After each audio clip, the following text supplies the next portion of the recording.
¿verdad? Y imperialismo y no me acuerdo cuál había sido otra. No me acuerdo cuál había sido antes del área. Ah, no, la de prehistoria fue un insulto, ¿no? La de prehistoria fue un insulto, la de prehistoria. Ahí estuvo fácil. Estuvo fácil, bien fácil. En realidad, ahí en ese prehistoria el dibujo ni siquiera tenía sentido, o sea, no tenía utilidad, porque la respuesta te salía sin necesidad de, de mirar el dibujo. Ni siquiera tenías que mirar el texto, ni siquiera tenías que mirar el texto.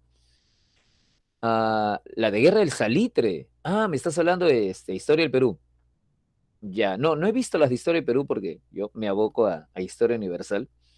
Me gustó mucho de Historia del Perú, me gustó la de Fujimori, me gustó la de que si el Fujimorismo fue un régimen dictatorial o un régimen autoritario. Esa estuvo simpática. Pues esa pregunta era, creo que esa pregunta fue para discutir, pues, ¿no? Porque el tema del Fujimorismo sigue siendo, creo que todos lo sabemos, un tema apasionante. Brian, ahí, mira, yo te podría decir cuál es la clave en mi opinión, pero yo no soy el experto en historia del Perú. Creo que sería más conveniente, pero yo te puedo decir, en mi opinión, es un régimen autoritario. No, no una dictadura, sino un régimen autoritario, en mi opinión. Pero esa es mi opinión, ¿no? Obviamente, y yo también habría marcado esa, yo habría marcado esa. No sé qué clave pusieron en Trilce, pero sí creo que sería conveniente que converses con los profes del curso, ¿no? Si es que todavía tienes clase de HP la próxima semana. Pero yo hubiera ido por esa, ¿no? Es la que me pareció porque eh, el propio párrafo de la pregunta te ponía las objeciones al concepto clásico de dictadura, ¿no? Porque te hablaba de que había cierta prensa controlada, pero había prensa, de que había elecciones, entonces ya por ahí como que la universidad apuntaba en esa dirección en el sentido de que plenamente dictatorial no era, pero me imagino que los más autorizados para hablar son los expertos del curso. Una dictadura cívico-militar, dice Henry. Habría que ver. Yo tengo un artículo muy bueno de un politólogo. No, no lo tengo acá, no te lo puedo pasar. Pero bueno, es un tema de debate, es un tema de debate y habría que ver cuál es académicamente. Te decía que era una pregunta simpática porque es una pregunta que genera apasionamiento, ¿no? Es muy común en las redes, sobre todo en las redes, oír que a Fujimori se le llama dictador, pero habría que saber si académicamente hablando existe ese consenso de que realmente es un dictador o es una palabra que usa la gente porque la gente usa palabras que a veces no entienden, ¿no? O si es un régimen autoritario que no necesariamente es lo mismo que una dictadura. Y es bacán que la universidad lo haya planteado. Ahora, Diego pregunta si San Marcos publica las respuestas. Mira, a mí me han dicho que San Marcos de vez en cuando publica un solucionario. Yo nunca lo he visto, ¿no? Porque cada vez que una persona me ha dicho, yo he visto el solucionario, le he dicho, muéstramelo, me dice, lo tengo en mi casa, se me perdió, lo dejé en el baño de Pedro Castillo, no sé qué será. Y yo no lo he visto nunca, no lo he visto nunca. Pero sí he escuchado gente que me dice, sí hay, sí hay, sí hay. Ya, pero enséñamelo, pues no, que no lo tengo a mano. Ay, ya bueno. Si lo saca, lo que pasa es que tú sabes que una cosa es lo que diga la pre y otra cosa es la universidad, ¿no? Porque los profes de la pre no son los que hacen el examen. Entonces, la clave que puedan sugerir los profes de la pre no necesariamente es la verdadera, puede ser que patinen. Yo he visto varios errores en el material de la pre cuando me lo han pasado, ¿no? Entonces, por ahí no es tampoco seguro. Mi profe, el profe me dijo tal cosa, eso no garantiza nada. Bobby. Ok. Yo puse un video, me pidieron un amigo me pidió un video explicando más o menos las preguntas de San Marcos, por ahí lo colgué en mi canal de YouTube. Bueno, en mi canal no, colgué el video por ahí. Si lo encuentras, no te lo voy a recomendar ahorita porque en YouTube, pues, no, pero no puedo hacerle publicidad a un canal extra, creo que no sería ético. Pero si en algún momento lo llegas a ver, y ya por ahí más o menos ahí pasa el canal. No es un canal, solo hay un video colgado. Tiene mi nombre, Daniel García, y están las preguntas de San Marcos. Pero por ahí más o menos hay una explicación que, bueno, acá no puedo hacer porque no hay tiempo. Hoy tenemos que cerrar, ya casi cerrar, ¿no? Ya casi cerrar. Canal, ¿cuál canal? Ya casi cerrar prácticamente porque, déjame ver. Si hoy el tema es segunda parte del siglo XX, asumo que la próxima semana ya el tema debe ser el nuevo orden mundial. El nuevo orden, hacerme influencer. Paso, paso, paso, paso. Sí he visto que hay gente en YouTube que cuelga videos de historia. pero bueno, tienen un estilo más histriónico, ¿no? Dice el Carlos Daniel, que ya lo encontraste. Este pato. Cuando me pongas un dislike vas a ver. No te dejo entrar a la próxima clase. Bueno, sí, no, para lo que es Internet, ustedes creo que se mueven como peces en el agua. Mira, ¿qué viene a ser siglo XX segunda parte? Siglo XX segunda parte viene a ser después de la Segunda Guerra Mundial, después de la Segunda Guerra Mundial, hasta la caída de la Unión Soviética. ¿De acuerdo? Cuando decimos siglo XX segunda parte, hablamos de la Guerra Fría, para empezar, que es el tema fundamental, la Guerra Fría. Después hablamos también de el tercer mundo durante los años de la Guerra Fría. Y también tenemos que hablar, si el tiempo nos alcanza, y yo espero que sí, tenemos que hablar también de la caída del socialismo, ¿no? Y esos capítulos son los que vamos a ver en este tema de siglo XX, segunda parte. Guerra Fría, el tercer mundo y el fin de la Guerra Fría. Al fin de la Guerra Fría también lo puedes llamar la caída del socialismo, ¿no? O la caída del orden bipolar, como también se le llama. Vamos a enfocarnos en esos tres temas, comenzando por, obviamente, la Guerra Fría. Mira, a estas alturas, conociéndote, yo no creo que haya dificultad para que tengas un concepto básico acerca de lo que viene a ser la Guerra Fría. No creo que haya inconveniente en cuanto a eso. La Guerra Fría es, como sabes, el periodo después de la Segunda Guerra Mundial marcado por la rivalidad de dos superpotencias, que son Estados Unidos y la URSS, o la URSS y Estados Unidos. Ahora, una consulta. No creo que sea la primera vez que oigas esta pregunta, ¿eh?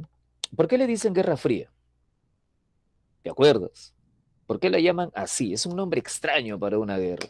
Guerra Fría. ¿Por qué le damos esa denominación? ¿Qué quiere decir esa simpática expresión Guerra Fría? ¿Tiene algún sentido?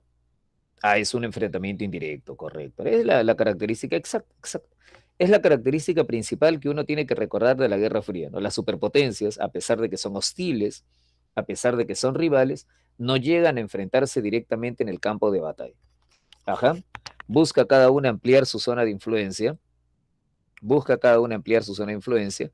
Hubo guerras indirectas, ¿no, Diego? Hubo guerras indirectas, como por ejemplo o por ejemplo o por ejemplo en. Completa, completa, completa. Hubo guerras indirectas en Vietnam, lógico. Hubo guerras indirectas en Corea, bacán, en Afganistán también. Afganistán, Corea, Vietnam, que son probablemente las tres guerras más conocidas de la época de la Guerra Fría. Pero siempre fueron indirectas y siempre la regla, no sé si te acuerdas, ya por ejemplo, ¿no? Henry. Y la regla siempre fue, seguro que te acuerdas, la guerra siempre fue que cuando uno de ellos ya estaba presente en el campo de batalla, el otro ya no entraba al campo de batalla, se mantenía afuera, pasaba armas, pasaba armas, pasaba armas, pero ya no entraba al campo de batalla.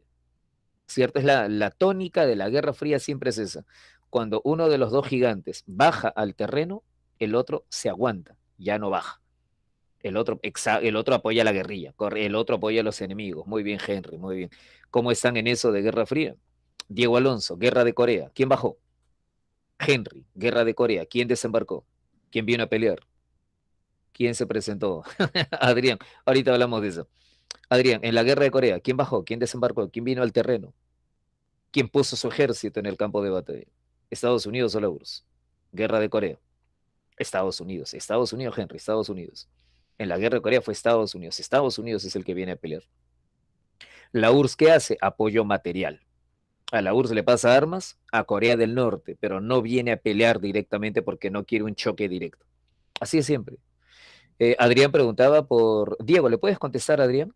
¿Qué guerra es la de Forres y la de Buba? F por Buba. ¿Qué guerra fue? No te la sabes. La guerra de Vietnam. Guerra del Pacífico. La guerra de Vietnam. Muy bien, Brian. Muy bien, Carlos Daniel. Muy bien, Adrián. Fue la guerra de Vietnam.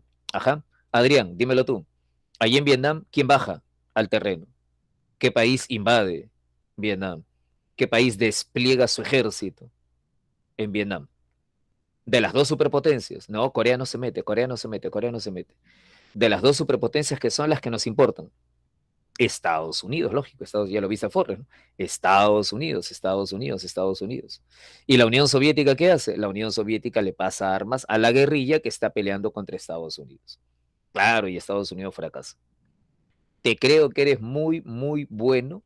Te creo que eres muy, muy, muy bueno en historia si te sabes contra qué guerrilla pelea Estados Unidos en esa guerra. ¿Te la sabes? ¿No te la sabes? ¿No te la sabes? No, no, no, no, no, no, no, no, no. Eso es en Afganistán. Eso es en Afganistán. Guerra de Vietnam. Guerra de Vietnam. Guerra de Vietnam. ¿Contra qué guerrilla se enfrenta Estados Unidos? Contra. Está googleando, tramposo. La guerrilla se llama Vietcong. Vietcong. Vietcong. Carlos Daniel. ¿Sí lo has oído nombrar? Contra una que tenía nombre raro. Ya. Vietcong. Vietcong. Vietcong. Vietcong. ¿Ok? Estados Unidos se enfrenta a esa guerrilla. Y si, bueno, ya termina en G, Robert. Roberto, termina en G. Vietcong. Algo así. Conseguí ahí, te lo pongo en la pantalla, no te preocupes. ¿Quién apoya esa guerrilla? La Unión Soviética. ¿Ok? En Afganistán es al revés. Henry, Roberto, Diego, Carlos, una consulta. En Afganistán, ¿qué potencia invade? ¿Qué potencia baja al terreno? ¿Qué potencia despliega su ejército en Afganistán? La URSS, excelente, la URSS. Es al revés, Henry, es al revés, es al revés. En Afganistán es la URSS la que despliega su ejército. Muy bien, Rolly. ¿Y la URSS contra quién pelea? Contra una guerrilla. Y a esa guerrilla, ¿quién la apoya? Ahora sí, Henry. Y a esa guerrilla que se enfrenta a la URSS, ¿quién la está? Estados Unidos. Correcto. Esa es la mecánica de la Guerra Fría, es esa. ¿Hay guerras? Sí, pero hay guerras indirectas. ¿Te acuerdas? Cuando a uno recién le explican el tema de Guerra Fría, cuando uno lo oye por primera vez, a ti quizás te haya pasado. Sí, ajá. Bueno, son tres grandes guerras en general, ¿ah? Corea, Vietnam, Afganistán. En Corea se despliega Estados Unidos y la URSS apoya por lo bajo. En Vietnam se despliega Estados Unidos y la URSS apoya por lo bajo. En Afganistán se despliega la URSS y Estados Unidos apoya por lo bajo. Ya, ahorita vamos a ver eso, Diego. Ahorita vamos a ir a eso. Te decía, cuando uno recién comienza a estudiar Guerra Frías, a veces uno se apresura y quizás a ti te haya ocurrido, uno dice, la Guerra Fría fue una época en la que no hubo guerras, pero ya a medida que vamos avanzando, uno descubre que, momentito, sí hubo guerras, pero fueron guerras indirectas, siempre. Se utilizó mucho la propaganda, ¿te acuerdas? Se utilizó mucho la propaganda y los recursos que permitían valerse de la propaganda para defender el propio modelo, ¿no? La carrera espacial, por ejemplo, uno de los terrenos en los que se enfrentaron Estados Unidos y la Unión Soviética, pero sin llegar directamente al campo de batalla. Se utilizó mucho la propaganda. Y ahí viene lo que Diego preguntaba, ¿no? La Guerra Fría se convirtió también en una comparación entre el modelo de organización de uno y el modelo de organización del otro, ¿te acuerdas? La Guerra Fría fue un enfrentamiento también entre dos propuestas políticas y económicas diferentes entre Estados Unidos y la Unión Soviética. Estados Unidos defendía la economía de mercado. Ajá, el Sputnik, bacán. ¿Te acuerdas de esa parte, no, Diego? Era la comparación entre dos modelos económicos, exacto, dos sistemas ideológicos, económicos, políticos. Estados Unidos defendía la economía de mercado. La gente le dice capitalismo. La Unión Soviética defendía la economía planificada, o, si no te gusta ese término, la economía de gestión estatal, la economía que la gente comúnmente llama socialista o comunista o marxista. Y cada uno por eso trataba de comparar, trataba de demostrar que su sistema era más eficiente que el del otro, que generaba más riqueza y traía más bienestar a la ciudadanía. Por eso es que la propaganda era una herramienta permanente, por eso también se usó el cine soviético para mostrar que el sistema soviético le daba a la gente seguridad y prosperidad, mientras que en Estados Unidos no. Y el cine estadounidense, que quería demostrar que su sistema generaba más riqueza y más bienestar de lo que se mostraba en la Unión Soviética, de lo que había en la Unión Soviética. Una rivalidad en todos los terrenos menos en el campo de batalla. El cartel que estás viendo en la pantalla es una demostración de la propaganda de la época de la Guerra Fría, ¿no? Está en ruso, así que obviamente es un letrero hecho por la Unión Soviética. Y aunque yo no hablo ruso y sospecho que tú tampoco, creo que puedes entender claramente lo que dice ahí, ¿no? O sea, el mensaje que se intenta transmitir, ¿no, Henry? La imagen de la derecha es un ciudadano soviético. Claro, Diego Bacán, ese es un ciudadano soviético, próspero, bien vestido, sonriente, cachetón, bien alimentado, llegando a casa con lo necesario para que la familia cubra sus necesidades. En cambio, el de acá es un obrero capitalista, ¿no? De la sociedad estadounidense, contando penosamente las miserias que le pagan y a sus espaldas el empresario que no ha trabajado, pero bien alimentado, disfrutando de la riqueza que generó el otro, pero que él disfruta.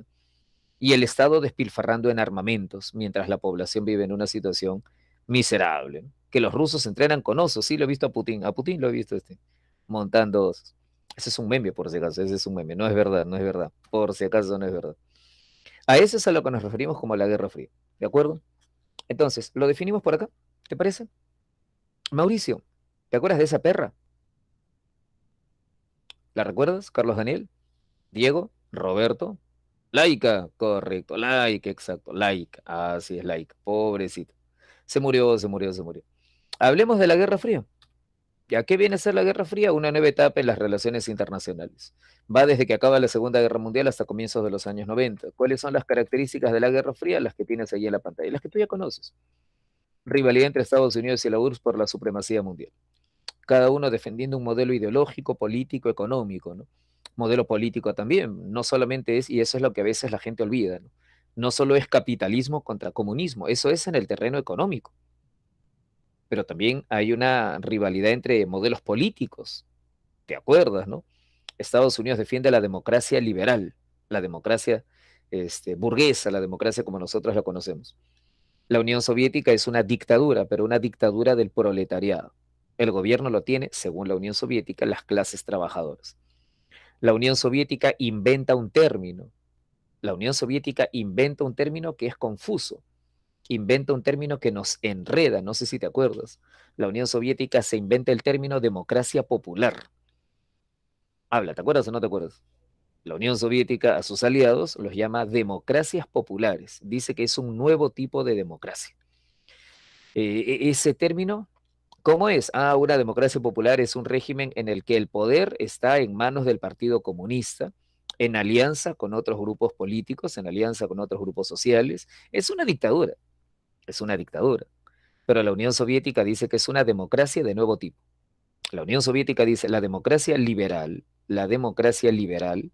es una democracia en la que los únicos beneficiados son la burguesía, que acumulan riquezas.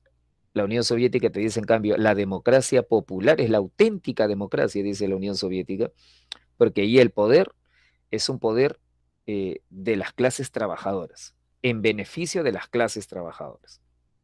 Eso es lo que la Unión Soviética llama una democracia popular. En realidad es una dictadura, pero te menciono el término ¿por qué? Porque lo vas a escuchar, o lo has oído ya. Cuando se habla de la Alemania comunista, ¿te acuerdas cuál es su nombre oficial? República Democrática Alemana.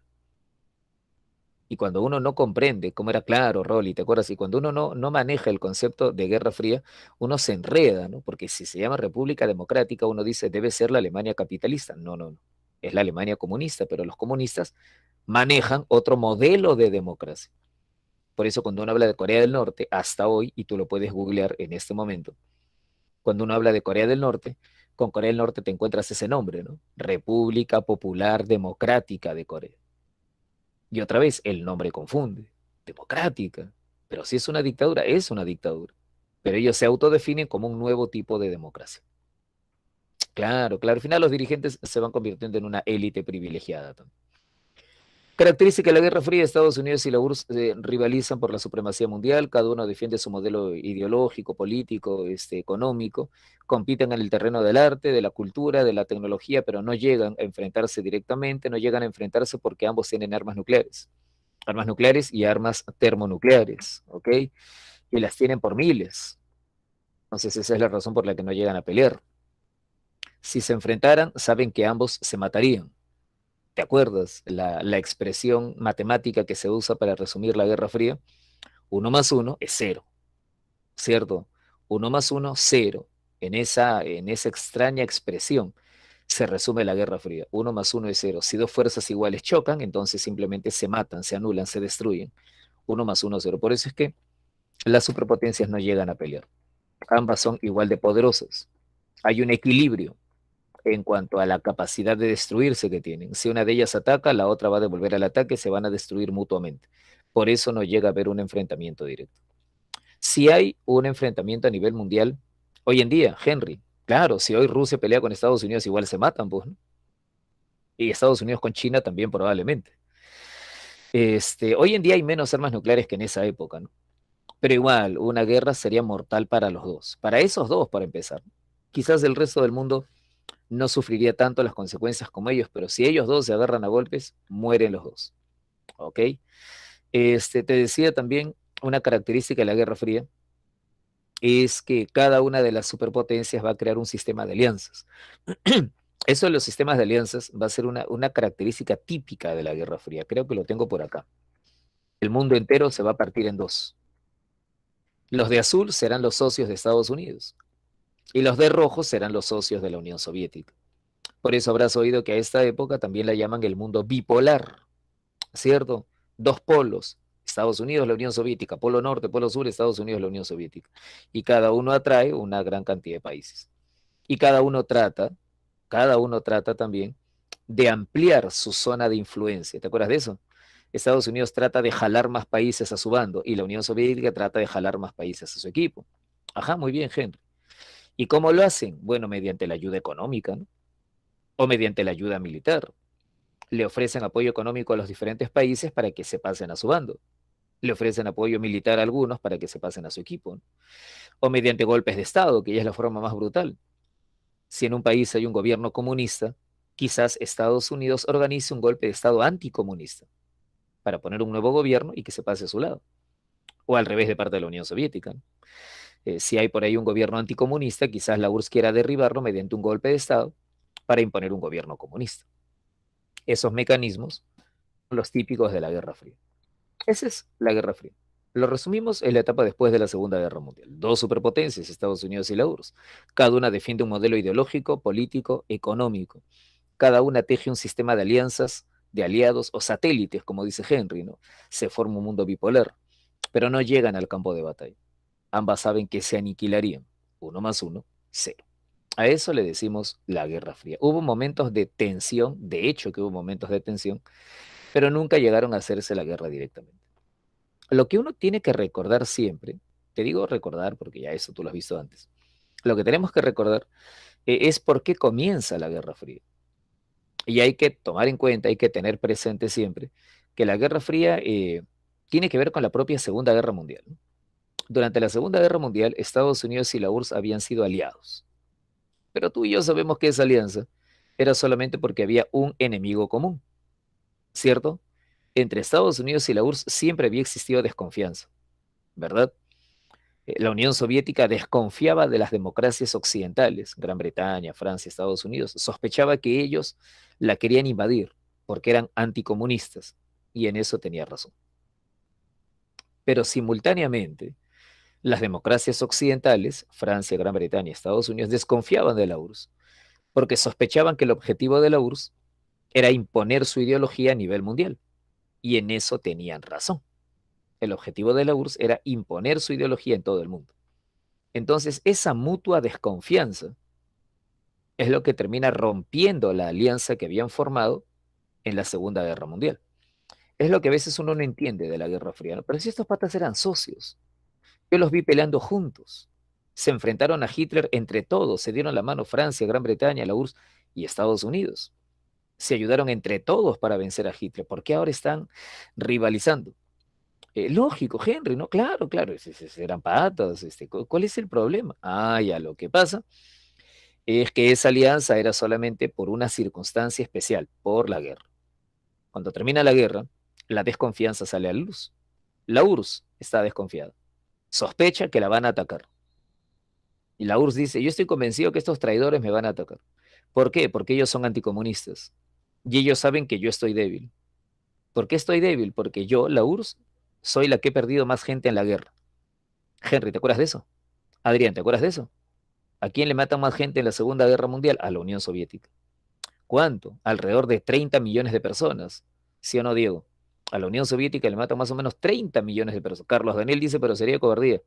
Carlitos, las potencias se guían por preceptos morales. Habla. Carlitos dice, pero profe, sería cobarde, sería bien abusivo que Francia, Gran Bretaña le hagan la guerra a la URSS, que ha sido su pata, que los ha ayudado a vencer a Alemania. Sería bien feo que le hagan la guerra ahorita sabiendo que está mal, pero las consideraciones morales no tienen nada que ver con las potencias. La Unión Soviética dice, estos patas saben que estoy desangrada porque me han matado como 30 millones de personas. Estos patas son capaces de invadirme. Yo los conozco, estos desgraciados son capaces de invadirme. La desconfianza. ¿Qué hace la URSS? ¿Te acuerdas qué hace la URSS? Empieza entonces a protegerse imponiendo gobiernos comunistas en Europa Oriental. ¿Te acuerdas o no te acuerdas? La URSS impone gobiernos comunistas en Bulgaria, Rumania, Polonia. ¿Para qué? Para proteger su frontera. En Hungría, Checoslovaquia, igual, ¿no? Para proteger su frontera de cualquier agresión. Ya, este acto de la URSS es por desconfianza. El problema es que eso que hace la URSS acentúa la desconfianza de Francia y Gran Bretaña, ¿cierto? Porque Francia y Gran Bretaña dicen, ya ves, ahí está, no te dije, le dice Francia a Gran Bretaña le dice Francia, no ven, yo te dije eso no. Esta tía quiere imponer su ideología en toda Europa. Ese es el objetivo de los rojos, quieren imponer su doctrina en todo el continente. Entonces, es un círculo vicioso la desconfianza. ¿Lo captas, Diego? Yo no confío en ti, tú no confías en mí. Y como yo pienso que me vas a atacar, tomo precauciones. Y como tú no confías en mí, mis precauciones tú las interpretas como un acto de expansionismo. Y eso acentúa tu desconfianza. Ahí eso es lo que va a ocurrir. Por eso es que en Occidente, un personaje famoso que creo que recuerdas, un tal Winston Churchill, hace sonar la alarma, ¿no? Winston Churchill suelta una frase que se va a hacer famosa. Una cortina de hierro está cubriendo Europa.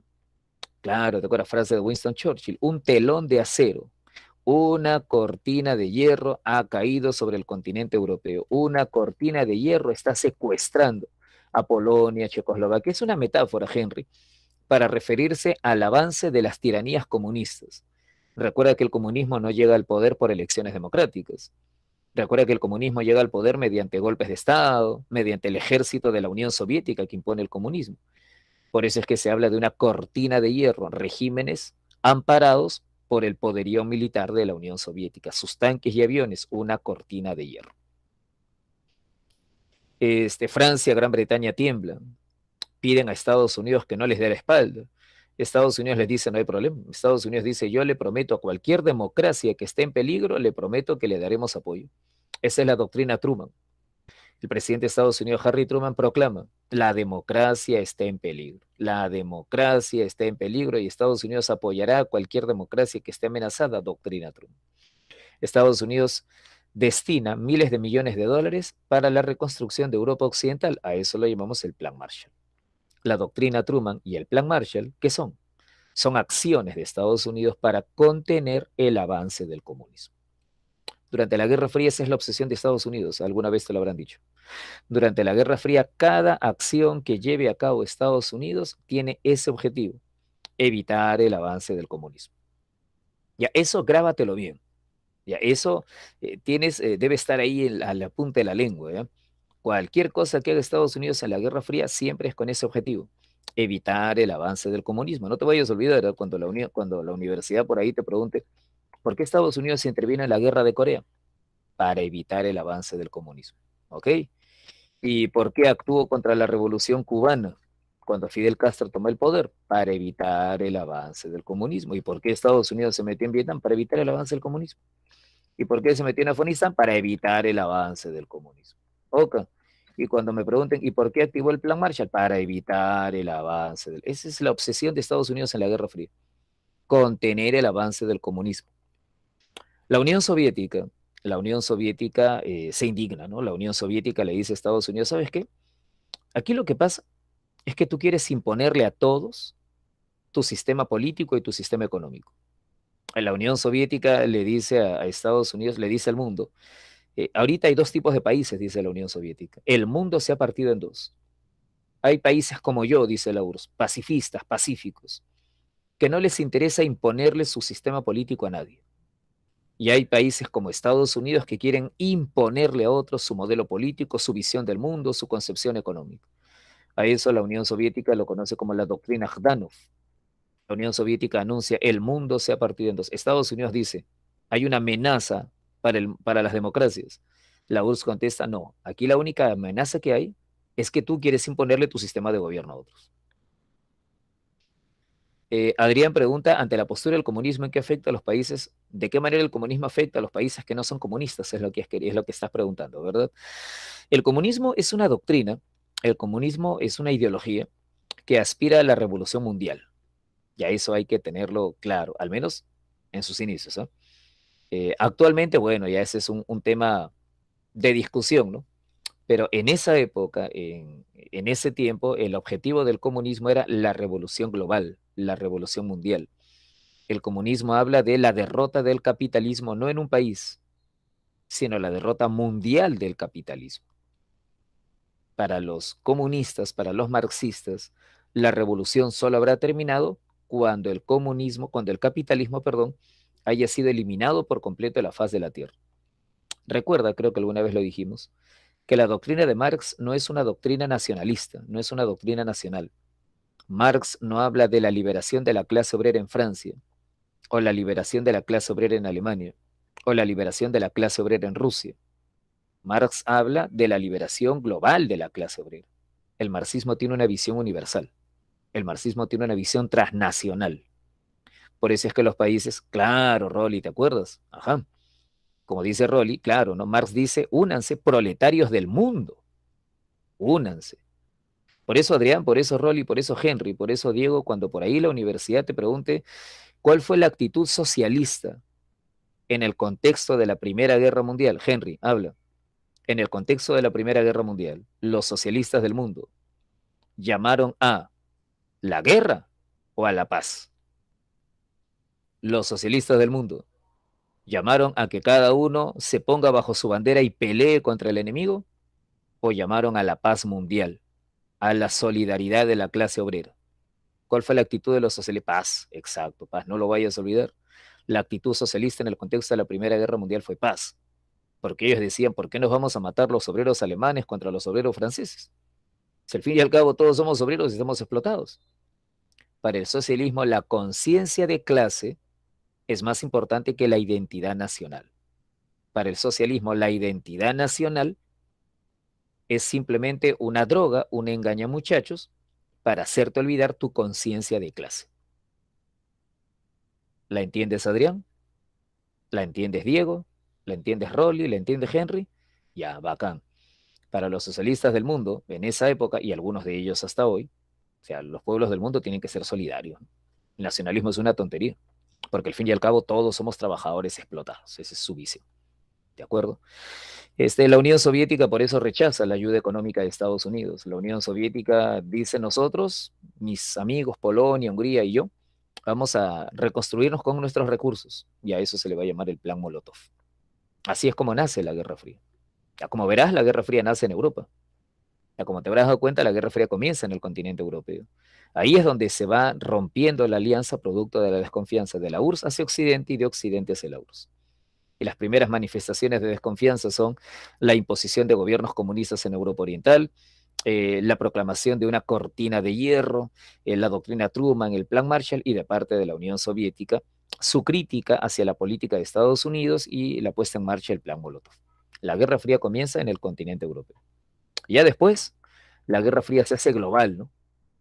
Por eso cuando me hablan de la Guerra Fría, ¿dónde se produjeron las primeras crisis? En Europa con Alemania. Y después ya la Guerra Fría trasciende Europa, ¿no? Después ya llega Corea, después ya la Guerra Fría se da en Cuba, después vemos problemas en Vietnam, luego vemos problemas en Afganistán. Por eso es que se dice que al final la Guerra Fría fue un tema global, al final, ¿no? Pero al inicio era un problema básicamente allá en el continente europeo, ¿no? Al principio el problema era esencialmente en Europa. Y claro, la ruptura total vino cuando comenzaron a discutir el tema de Alemania. O sea, ¿qué hacemos con Alemania? Estados Unidos estaba imponiendo su influencia en Europa Occidental. La URSS estaba imponiendo su influencia en Europa Oriental y Alemania. Cuando terminó la Segunda Guerra Mundial, Alemania había quedado así, dividida en cuatro sectores, ¿no? Alemania había quedado temporalmente así. Un sector británico, un sector francés, un sector estadounidense, un sector soviético. Pero eso era temporal. Se suponía que después ya los cuatro tenían que llegar a un acuerdo, ¿no? ¿Qué hacemos con Alemania? El gran problema es que de esos cuatro, hay tres que son amigos y desconfían del otro. Entonces no va a poder haber un acuerdo aquí. Hay uno al que lo van a marginar. Habla Carlos Daniel, tú que sabes lo que se siente ser marginado. De esos cuatro, ¿a quién van a marginar? Habla Diego, Henry, Adrián, Rolly. De esos cuatro, no, de las cuatro potencias, Rolly, de las cuatro potencias. En este momento no existe la RDA. En este momento no existe la URSS, exacto. A la URSS la van a dejar por fuera, ¿no? ¿Qué va a ocurrir? Que los otros tres van a unir sus tres sectores de Alemania, ¿cierto? Los otros tres van a unir sus tres sectores de Alemania. Por eso es que Alemania al final va a quedar partida en dos.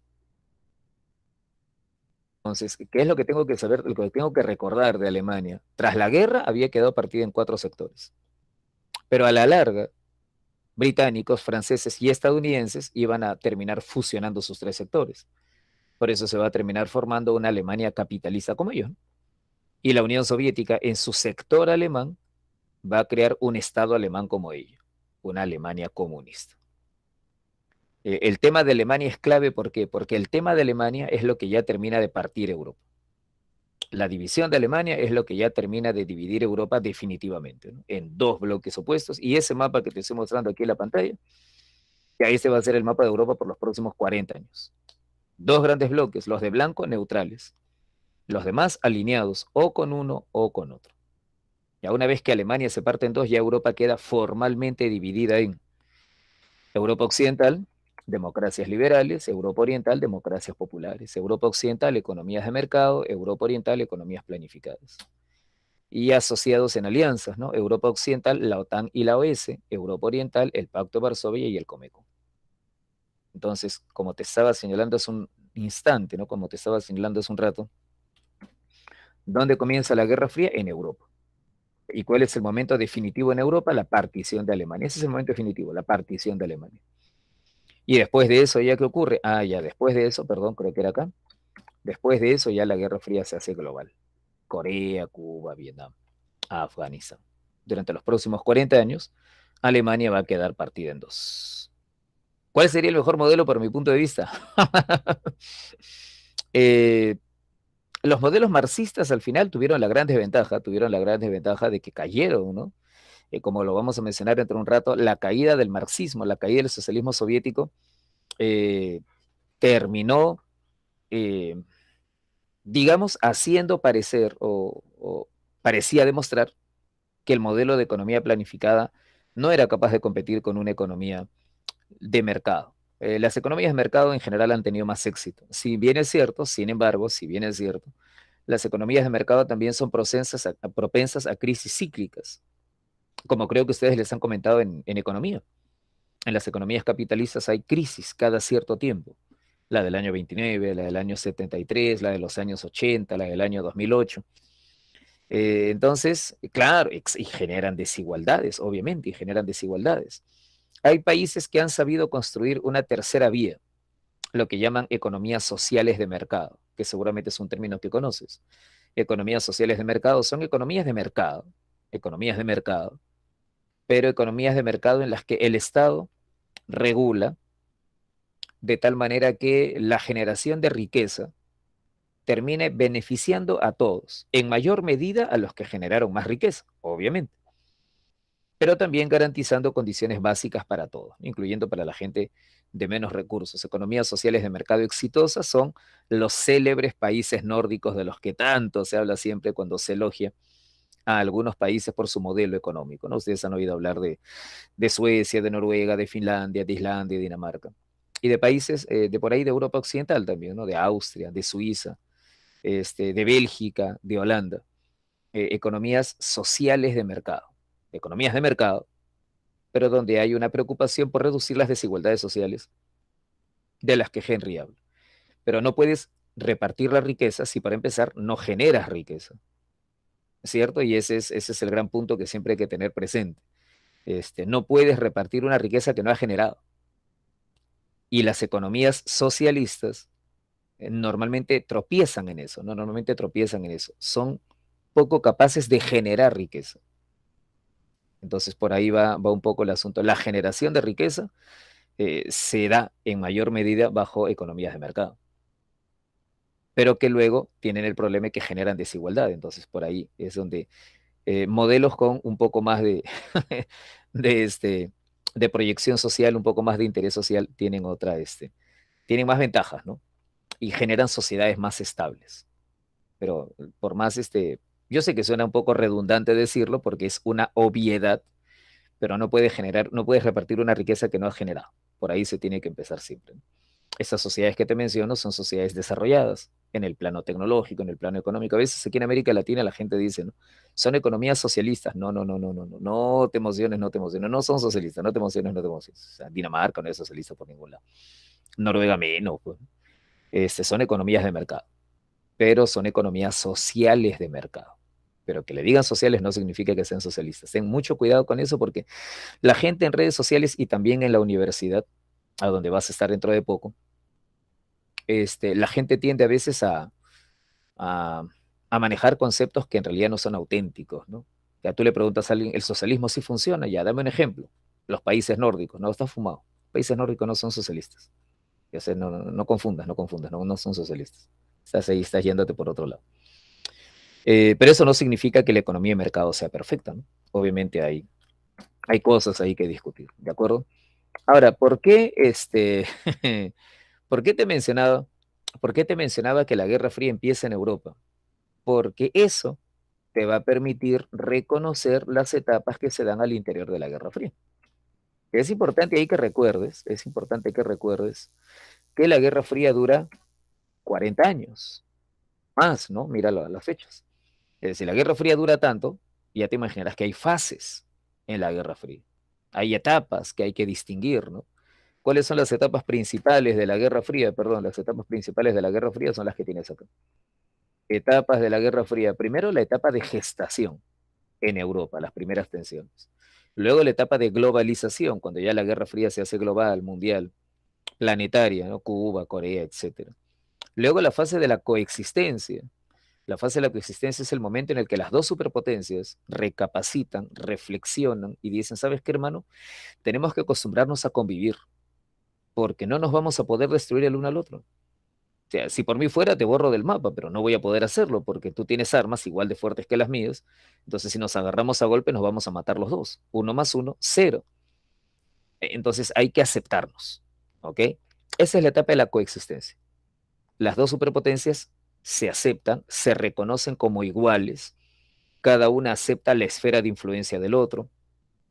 Firman acuerdos para ponerle un límite a la cantidad de armamento nuclear que podrá tener cada una, inclusive hacen intercambios comerciales, económicos, hacen trabajos tecnológicos conjuntos. Esa es la etapa de la coexistencia pacífica. Es un momento en el que las dos superpotencias parecen haber aceptado que de aquí en adelante el mundo lo tendremos que regir los dos. Ya tú y yo, ambos dominaremos el planeta, ambos gobernaremos el planeta porque ninguno de nosotros puede acabar con el otro. Es la época de la coexistencia pacífica. Es una época que tuvo grandes consecuencias, es una época que tuvo grandes consecuencias. ¿Por qué? Porque cuando la Unión Soviética le dice a Estados Unidos, ya está bien, hermano, te doy la mano, de aquí en adelante esto es un condominio, mandamos los dos, somos los dos grandes. ¿Te acuerdas que te dije hace un rato, Diego, Carlos Daniel, Henry, André? ¿Te acuerdas que hace un rato te decía que un proyecto comunista era la destrucción del capitalismo a nivel mundial? La completa extinción del sistema capitalista. En este momento, te podrás imaginar, muchos acusarán a la URSS de haber renunciado al sueño de la revolución mundial. ¿Lo captas? Los comunistas más comunistas, los rojos más rojos, le van a decir a la URSS, ¿sabes qué? Uy, estás traicionando, ese no es el ideal. La revolución tenía que continuar. Le estás dando la mano al enemigo. Rolly ya sabe por dónde voy. Rolly, bacán. Es en ese momento que en China, un chinito de China llamado, no me acuerdo cómo se llama, ¿te acuerdas tú? En China había un chino, bueno, había varios, Mao, ¿no? Ya, gracias. Carlos Daniel, ¿quieres que lo repita? Ya, no hay problema. Carlos Daniel, la política de coexistencia significa eso, ¿no? La política de coexistencia significa que ambas superpotencias renuncian a destruirse la una a la otra. Ambas superpotencias aceptan la realidad de que tendrán que cogobernar el mundo entre los dos. ¿Me entiendes, Carlos Daniel? Eh, eh, Carlos Daniel, te doy una pista para que lo entiendas un poco mejor. La coexistencia pacífica, mira acá, mira el año, es un producto de la crisis de los misiles. Habla Charlie, ¿la recuerdas? La crisis de los misiles. ¿Ya te acordaste? Pues con razón se están dando la mano, están palteados, pues, ¿no? Ya están palteados porque casi se agarran a golpes. Están palteados porque casi provocan la Tercera Guerra Mundial. Con razón están asustados, pues, ¿no? Claro, la Unión Soviética había colocado misiles en Cuba, Estados Unidos le dijo, sácalos, la Unión Soviética le dijo, no saco nada, y Estados Unidos le dijo, entonces vamos a la guerra, la Unión Soviética dijo, te espero parado sin polo. Entonces, ese momento de tensión, ese momento de la crisis de los misiles, Es el momento que da origen a la coexistencia. El susto es lo que hace que las superpotencias digan, oye hermano, mejor vamos a tener que aprender a convivir. Ya vamos a tener que aceptar que tenemos que manejar el mundo entre los dos. Esa es la coexistencia pacífica. Es una etapa en la que ambas superpotencias se reconocen como iguales y ya no buscan destruir a la otra, sino simplemente tolerarse. Pero como te decía Carlos Daniel, esa política de la URSS, de ya no buscar la guerra, sino tratar de convivir con Estados Unidos para los comunistas más radicales, eso era una traición de la URSS al proyecto de la revolución mundial. ¿La captas, Carlos Daniel? ¿Cuál era el proyecto marxista original? Revolución mundial. Erradicación completa del capitalismo. ¿Sí? ¿Lo entiendes, Carlos Daniel? Ah, el término rojo, ¿por qué? Porque la bandera del comunismo es la bandera roja, ¿no? La bandera de las clases populares desde el siglo XIX, desde antes que aparezca el comunismo en sí. Desde antes que aparezca el comunismo en sí. Fue la bandera, comienza a aparecer en las revoluciones del año 30, el año 48, la bandera roja que representaba pues a los grupos más revolucionarios, rojo el color de la sangre, ¿no? El color más encendido. Eh, Ahora, tú me estabas diciendo hace un rato, por eso es que Mao rompe con la URSS. Como lo detectó, no me acuerdo quién, creo que fuiste tú, ¿no, Rolly? Como lo detectó alguien hace un rato, por eso es que Mao rompe con la Unión Soviética.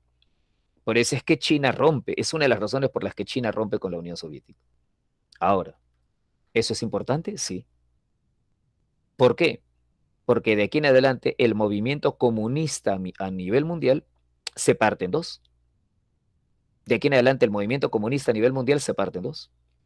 Comunistas de línea soviética y comunistas de línea china. Comunistas prosoviéticos y comunistas pro-chinos. ¿Lo entiendes? De aquí en adelante, en cualquier país del mundo, los comunistas se van a fraccionar entre aquellos que siguen a Moscú y aquellos que dicen Moscú ha abandonado el sueño de la revolución mundial. De aquí en adelante seguimos a Beijing o Pekín. André, Alexis, Palomino, Mozo, Henry, habla. Esa división llega aquí al Perú, ¿sí o no? Y esa fractura del movimiento comunista da origen aquí en el Perú a Sendero Luminoso. A mediano plazo da origen a Sendero. ¿Te acuerdas o no te acuerdas? André, ¿te acuerdas o no te acuerdas? Eso es lo que da origen a Sendero, ¿te acuerdas? Aquí en el Perú el movimiento comunista también se fractura, como en todas partes. Aquí en el Perú, los comunistas de línea china, los maoístas, esa palabra la he escuchado no sé dónde. ¿Y el APRA? ¿Cuál APRA? Los comunistas maoístas son los que luego van a tomar el camino de lo que ellos poéticamente llaman la lucha armada. Claro. ¿Ok, Roberto? ¿La entiendes? Entonces, por ahí es importante esa etapa de la coexistencia. Esa etapa de la coexistencia es importante por eso. Porque, porque esa etapa de la coexistencia es lo que rompe a la URSS con China. Y es lo que lleva a que en el resto del mundo, a los seguidores de la línea china, pues se vayan por otro lado. Ahora entiendes por qué cuando aparece Sendero Luminoso aquí en el Perú, eh, no recibe apoyo de la Unión Soviética. A mí siempre me dicen, la Unión Soviética apoyaba guerrillas alrededor del mundo. Y yo digo, entonces la Unión Soviética apoyó a Sendero. No, no, no, no. ¿Pero por qué no? Es que es otra línea. A mí siempre me dicen, Cuba, amigo de la Unión Soviética, apoyó guerrillas comunistas en toda América Latina. ¿También apoyó a Sendero? No, no, no, no, no, no, no. Porque Cuba es de la línea soviética. Sendero estaba por otro lado. Sendero estaba por otro lado. ¿De acuerdo? Entonces ahora uno dice, profe, entonces a Sendero lo apoyó China. No, tampoco. Porque ya en esa época, en los años 80, China ya había abandonado el modelo maoísta. Mao se había muerto.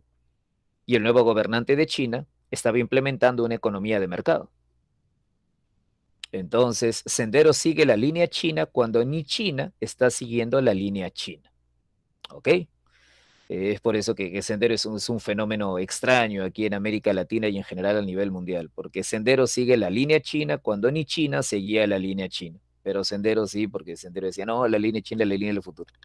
Cuando ni los propios chinos le daban bolas a su doctor. Ay, Sendero. Burro, pe, burro, burro, burro, burro. Le dicen doctor Abimael, ¿no? Doctor Guzmán, le dicen, ¿no? Doctor. Ay, estos peruanos. Bueno, la coexistencia dura más o menos 10, 15, 18 años. Claro, Rolly, bacán. Cuarta espada, dime, la cuarta espada. Nunca en su vida escribió un libro, pero la cuarta espada. Creo que lo único que escribió fueron esas pintas que había ahí en las paredes de San Marcos. La coexistencia pacífica dura más o menos 5, 10, 12, 18 años. Ahora, sí, Henry, en los años 80 la coexistencia se rompe. En los años 80 la coexistencia se rompe porque la Unión Soviética invade Afganistán y Estados Unidos lo toma como un acto de expansionismo. Estados Unidos lo toma como un acto de expansionismo. Creo que te puse por acá. ¿Lo puse acá? Lo puse, sí, no, acá lo habíamos puesto. Te decía por aquí, en los años 80 la Unión Soviética invade Afganistán y entonces Estados Unidos considera que la Unión Soviética está rompiendo las reglas, que está rompiendo la coexistencia. Y a eso le dicen la Segunda Guerra Fría. Y hay que tener cuidado con ese término, porque ese término lo usó ya San Marcos alguna vez en su examen de admisión, ¿no? Y a varios postulantes los agarró desprevenidos, ¿no? Porque algunos nunca habían usado el término Segunda Guerra Fría. La verdad que Segunda Guerra Fría es un término muy usado y varios de nosotros lo usamos comúnmente en clase porque es el término que se usó para esos años 80, que son los años en los que luego de la coexistencia, otra vez el clima se vuelve a vinagrar. ¿Dónde lo puso San Marcos? San Marcos lo puso, déjame ver si tengo la pregunta por acá. Claro, mira esa pregunta. Henry, Adrián, Diego, Rolly, Carlos Daniel, mira esa pregunta. Segunda Guerra Fría.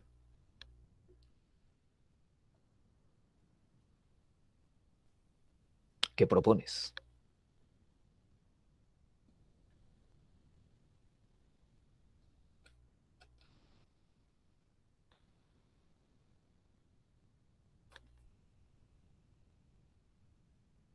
Dado, nos dice el señor Henry, y Rolly coincide con él. D de Diego, sí, ¿no? Lógico, muy bien, muy bien, muy bien.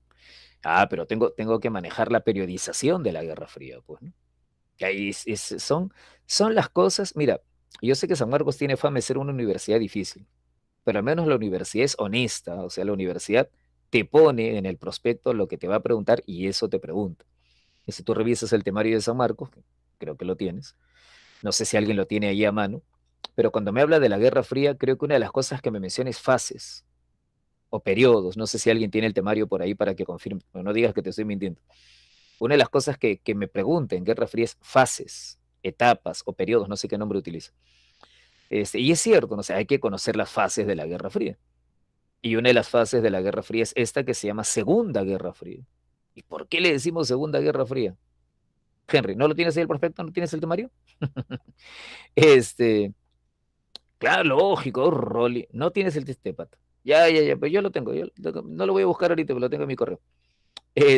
Pero ahí dice, ahí dice eso de la Segunda Guerra Fría, que viene a ser que viene a ser el momento, después de la coexistencia, viene a ser el momento en el que renace esta tensión que se había apaciguado un poco durante la época de la... Claro, es la época de la Guerra de las Galaxias, lógico, es la época de la Guerra de las Galaxias. Es el momento después de la coexistencia cuando finalmente renace pues toda esa tensión que había quedado un poco al margen, ¿no? Pero que ahora pues vuelve a emerger, vuelve a la luz. Y Reagan, como lo ha dicho tu compañero, Reagan es anti rojo, ¿no? Reagan es anti rojo. Reagan es... A ti te hubiera encantado Reagan, pues más anticomunista no se podía hacer que Ronald Reagan. El día que te quieras divertir un poco, anda a internet, anda a YouTube y búscate algún video de Ronald Reagan contando chistes sobre el comunismo. Quizá los haya visto alguna vez. Hay chistes de Ronald Reagan acerca del comunismo, es un vacilón el tipo. Muy carismático, muy carismático, muy carismático.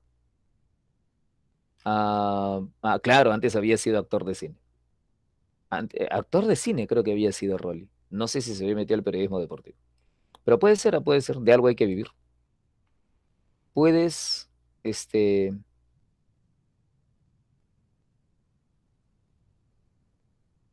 ¿dónde está? Ahí está. ¿Sí? ¿Ves ahí? Guerra Fría, Guerra Fría, Guerra Fría. Ya, ahí está. Ya, 9.1, Guerra Fría. Causas, o sea, lo que hemos visto, la desconfianza, el expansionismo soviético, etapas, y consecuencias, ¿no? Entonces, o sea, por ahí la universidad no miente, ¿no? La universidad en ese sentido, ella no miente. Yo sé que ellas te han mentido muchas veces, ya, pero ella en sí no miente, ¿no? Ahí está, etapas, etapas, etapas. ¿De acuerdo? Ahora, te decía, ¿no? Por eso es, sí, pero me imagino, ese es el trauma del ciclero. Pero ya una vez que ingreses, no te preocupes, una vez que ingreses ya, ellas van a caer rendidas a tus pies. Ese es el secreto. Por eso es que estás tan desesperado por ingresar. Entonces, lo que hay que saber son esas etapas, ¿ya? ¿Ya lo hiciste? Creo que tú has ingresado a Telesub, pues eso no vale, pues me estás hablando de Telesub. Universidades de verdad. Este, origen de la Guerra Fría, globalización, coexistencia, Segunda Guerra Fría y bueno, el fin de la Guerra Fría. Bueno, el fin de la Guerra Fría es cuando ya la Unión Soviética se hunde. Crisis, estas, ¿no? Alemania, Corea, Vietnam, Cuba, Afganistán. Ahora, ¿quieres datos ya más específicos? Bueno, los datos, mira, te voy a subir la información con los datos, ¿ya? Te voy a subir la información con los datos, pero conociendo a San Marcos y tú vas a San Marcos, si no la conoces, bueno, ahí sí revisa los datos, ¿ya? Te los voy a subir después. Pero tú sabes que ahora conociendo a San Marcos es características. Conociendo a San Marcos es características. Los datos son importantes, pero tampoco exageres con los datos. Dentro de un rato vamos a ver esto. Mira acá.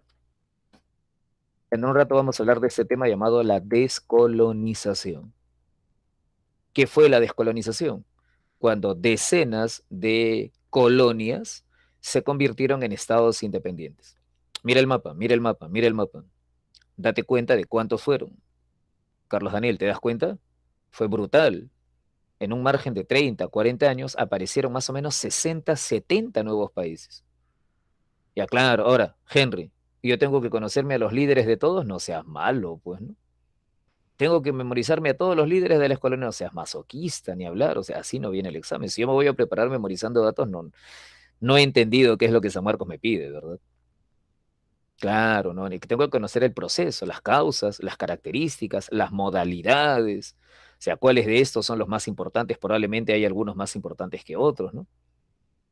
Exacto, exacto. Causas, consecuencias, características, modalidades, razones, factores. Nadie va a ser tan salvaje de querer que te sepas quién fue el líder de la independencia de Sudán o de Malta o del Congo. Entonces, igual es con la Guerra Fría, ya por eso te lo menciono. ¿Hubo problemas en Alemania? Sí. Ahora, ¿qué tengo que conocer? Las características generales, pues, ¿no? André, Alexis, que yo, todas, los personajes. No, sea malo, yo tengo vida, amigo, yo tengo vida. No, es que alguna vez lo hemos dicho, ¿no? Historia no es memorizar, es analizar, ¿ya? Es analizar. Si fuera datos, estudias historia leyendo la Wikipedia, pues, ¿no? ¿Cierto? Porque en la Wikipedia están todos los datos, pero eso no es historia. Am, ¿Qué debo saber? ¿Qué debo saber acerca factores y causas? Los factores son aquellos elementos que contribuyen a dar origen a un proceso. A veces se les puede tomar como causas, a veces potencian las causas. ¿De acuerdo? Por ejemplo, Henry, Primera Guerra Mundial. Las causas fundamentales son las rivalidades por colonias, por mercados, rivalidades nacionalistas. La carrera de armamentos potencia esos factores, ¿cierto? Porque la carrera de armamentos acentúa el clima de belicosidad y contribuye a desencadenar la guerra, ¿verdad? Es como cuando hablamos de la descolonización. Las causas profundas son la conciencia nacionalista en las colonias y la debilidad de las grandes potencias coloniales, Gran Bretaña, Francia, ¿no? Porque venían de la Segunda Guerra Mundial. Pero hay factores que potencian eso, ¿no? Como por ejemplo la Guerra Fría. La Guerra Fría es un factor que potencia bastante, porque la URSS se presenta como protectora de los pueblos oprimidos. Entonces la URSS presiona a Francia y Gran Bretaña para que los liberen. Es un factor que contribuye. Y Estados Unidos no quiere que la URSS quede como la buena de la novela. Estados Unidos no quiere que la URSS quede como la buenita del cuento. Entonces Estados Unidos también presiona a Francia y Gran Bretaña para que los liberen porque la URSS está ganando prestigio. Ahí tienes como la Guerra Fría es un factor que contribuye, es un factor que potencia. Ok. Eh, Te decía, ¿qué debo saber de Alemania? Bueno, Alemania queda partida en dos. No te olvides que dentro de Alemania, no te olvides que dentro de Alemania queda Berlín así, ¿no? Este Berlín que ves acá, no olvides que dentro de la Alemania comunista, queda Berlín partido en dos. Ya eso creo que lo sabes. Una pregunta, Henry, una pregunta, André, una pregunta, Rolly, una pregunta, Carlos Daniel, una pregunta, muchachos en general. Este, ¿En cuál de estas dos Alemanias, la azul o la roja, la capitalista o la comunista, es que se produjo el milagro alemán, el milagro económico alemán? ¿En cuál de las dos Alemanias se produjo? En la Alemania azul, excelente, muy bien, la Alemania occidental o la Alemania azul, muy bien, Carlos Daniel, muy bien, Henry, muy bien, André, muy bien, Rolly, bacán. Y eso actuó como un imán. ¿Te acuerdas, Rolly? Eso actuó como un imán, ¿te acuerdas? La gente de la zona comunista buscó migrar a la zona capitalista, ¿cierto? La gente de la zona roja buscaba migrar a la zona azul y muchos se iban por el lado de Berlín. Ah, por eso se levanta el muro. Claro, Henry, por eso se levanta el muro. Excelente, por eso se levanta el muro, pues, ¿no? El muro de Berlín, que los comunistas bautizaron como muro antifascista. Decían ellos, este muro es para protegernos, en realidad era simplemente para que su gente no se fuera, pues, ¿no?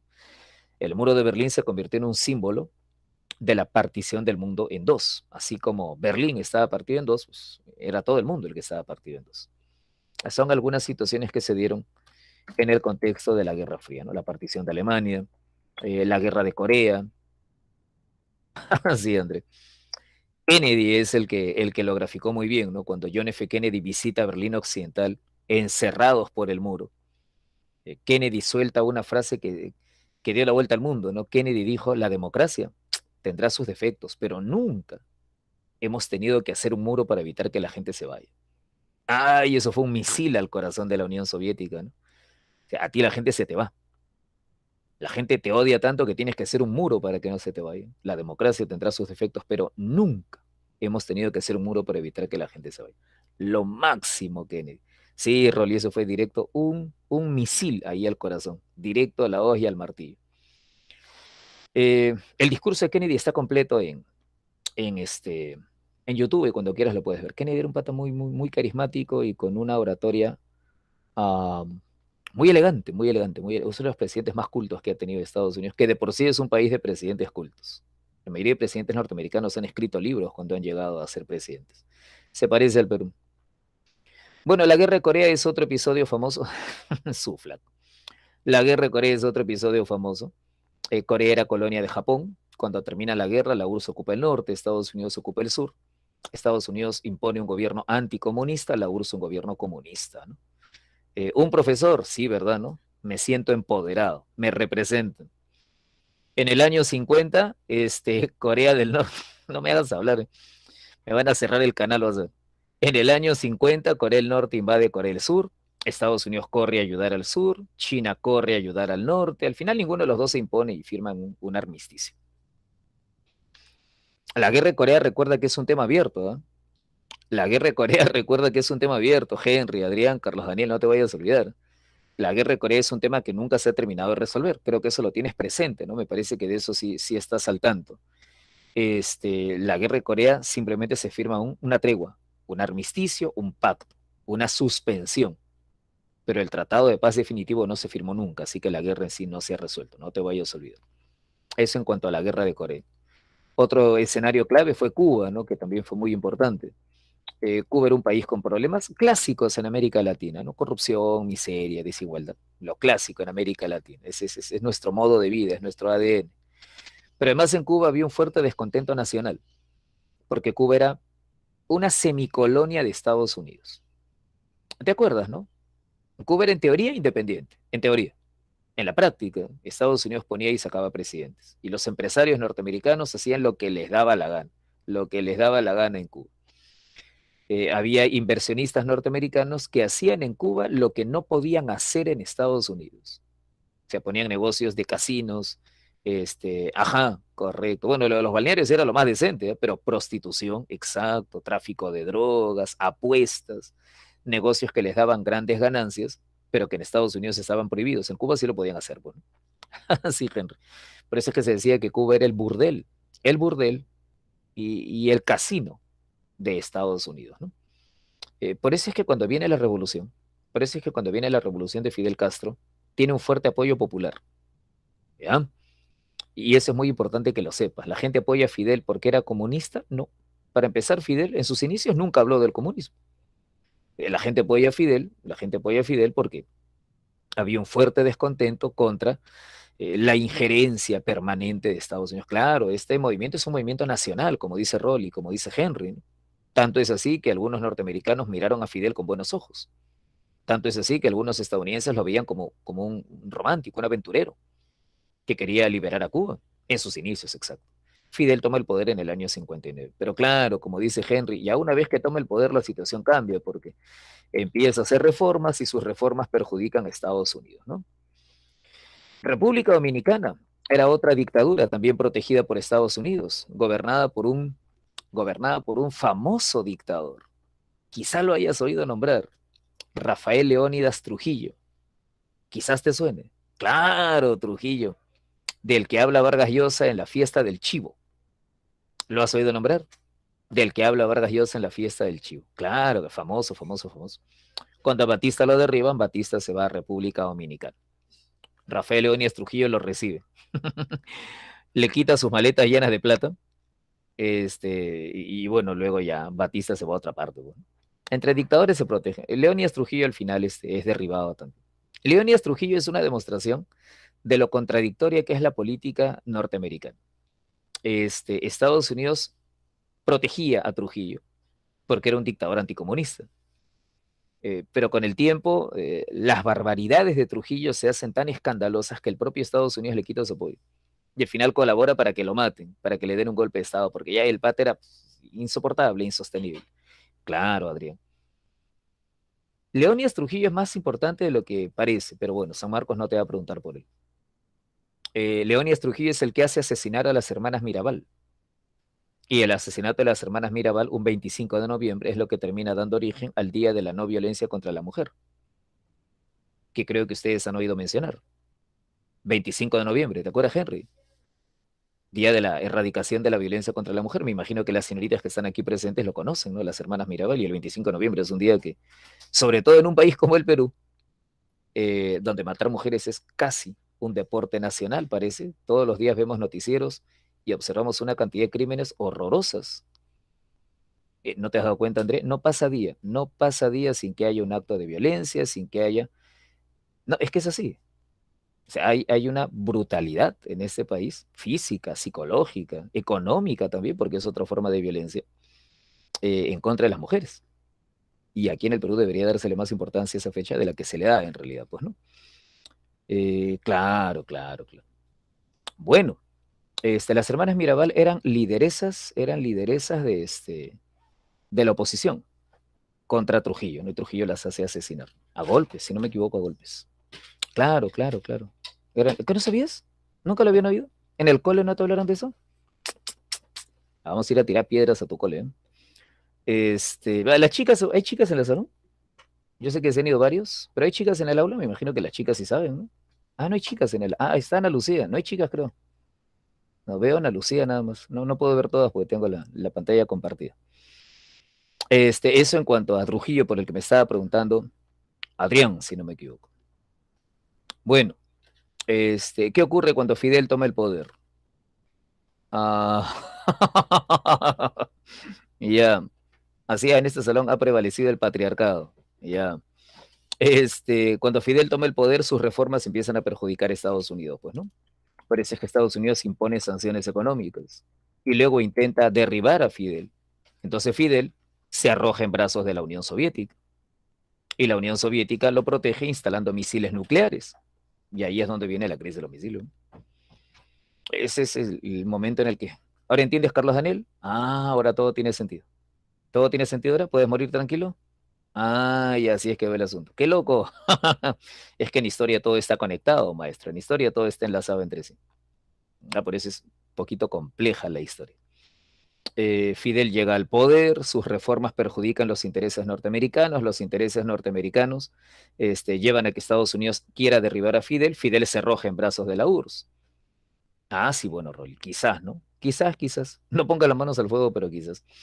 Y la URSS instala misiles nucleares para proteger a Fidel de alguna invasión estadounidense. Cuba sigue siendo una polémica hasta hoy por varias razones. Porque para empezar, hasta ahora no hay acuerdo acerca de si Fidel Castro era desde el inicio comunista o no. La mayoría de especialistas te van a decir que en realidad Fidel no era comunista. Y la gente que estuvo con él en la revolución, la gente que estuvo con él durante la revolución nunca lo oyó hablar de comunismo. La gente que estuvo con él lo dijo después, no, nosotros Fidel nunca nos dijo que era comunista. Sabíamos que el Che Guevara era comunista, ¿no? Era imposible ocultarlo, pero Fidel jamás. Para muchos especialistas, Fidel se hace comunista, proclama el comunismo, al darse cuenta de que Estados Unidos no va a descansar hasta derribarlo. Al darse cuenta que necesita el apoyo soviético, Fidel Castro adopta el comunismo. Según algunos, ¿qué estás hablando, André? ¿Qué estás hablando? El Che, lo que pasa es que, Adriancito, ¿qué te voy a mencionar del Che, hermano, que no conozcas tú? El Che, junto con Camilo, junto con Castro, es uno de los que toman el poder, pues, ¿no? Bueno, el Che Guevara es un personaje más, un caudillo más dentro de la revolución que adquiere mucho prestigio porque es llamado el revolucionario sin fronteras, ¿no? Él es argentino, pero pelea por la revolución en Cuba, de ahí se va a Bolivia, de ahí se va a África a entrenar guerrilleros, entonces tiene esa imagen heroica, mítica, romántica. Por eso vas a ver a tanta gente con su polo del Che Guevara. Bueno, es un mito, ¿no? El mito del Che es superior a los méritos en realidad del Che Guevara como político. Ser revolucionario es sencillo, más difícil es gestionar el Estado, ¿verdad? Y ustedes lo saben porque es lo que nos dicen cuando postulamos a la universidad, ¿no? Ingresar es fácil, la parte difícil es mantener. Ya, en la revolución es sencillo, ¿no? Pelear heroicamente es bacán, es sencillo, es fácil, te haces un héroe. Y ahora, ya tomaste el poder, ahora gobierna, ahora quiero verte. Ya es otra cosa. Es más fácil derribar un gobierno que poner un gobierno funcional. ¿De acuerdo? Lógico, es más fácil tirar piedras que hacer un gobierno. Evidentemente sí. Vas a ser un revoltoso. Ya, lógico que ese es un deporte sanmarquino, ¿verdad? Claro, una cosa es derribar un gobierno y otra cosa es llegar al poder. Cáceres, como dice Roberto, Cáceres es un excelente ejemplo. Cáceres es un excelente ejemplo. Ya, como lo dijo en alguna película, muere pronto y mueres como un héroe, ¿no? O vives lo suficiente para que convertirte en un tirano. Lo dijo no sé quién en alguna parte. No me acuerdo quién lo dijo. Sí, sí me acuerdo. Ya, la guerra de Vietnam. La guerra de Vietnam. La guerra de Vietnam es otro episodio famoso de la Guerra Fría. La guerra de Vietnam es otro episodio famoso de la Guerra Fría. Vietnam estaba dividida en dos. Muy bien, André, muy bien. Batman, ¿estás seguro? Yo pensaba que aparecía en la Biblia. ¿Así? Ya, mira, pues seguramente la Biblia se copió de Batman. ¿Lo escuchaste en Batman? Ya, entonces somos dos. Ok. Vietnam estaba como Corea, dividido en dos, Vietnam del Norte, Vietnam del Sur. Igual que en Corea, norte comunista, sur anticomunista. Y aquí el problema es que en el sur surge una guerrilla que es como un tumor y amenaza con extenderse por todo el país.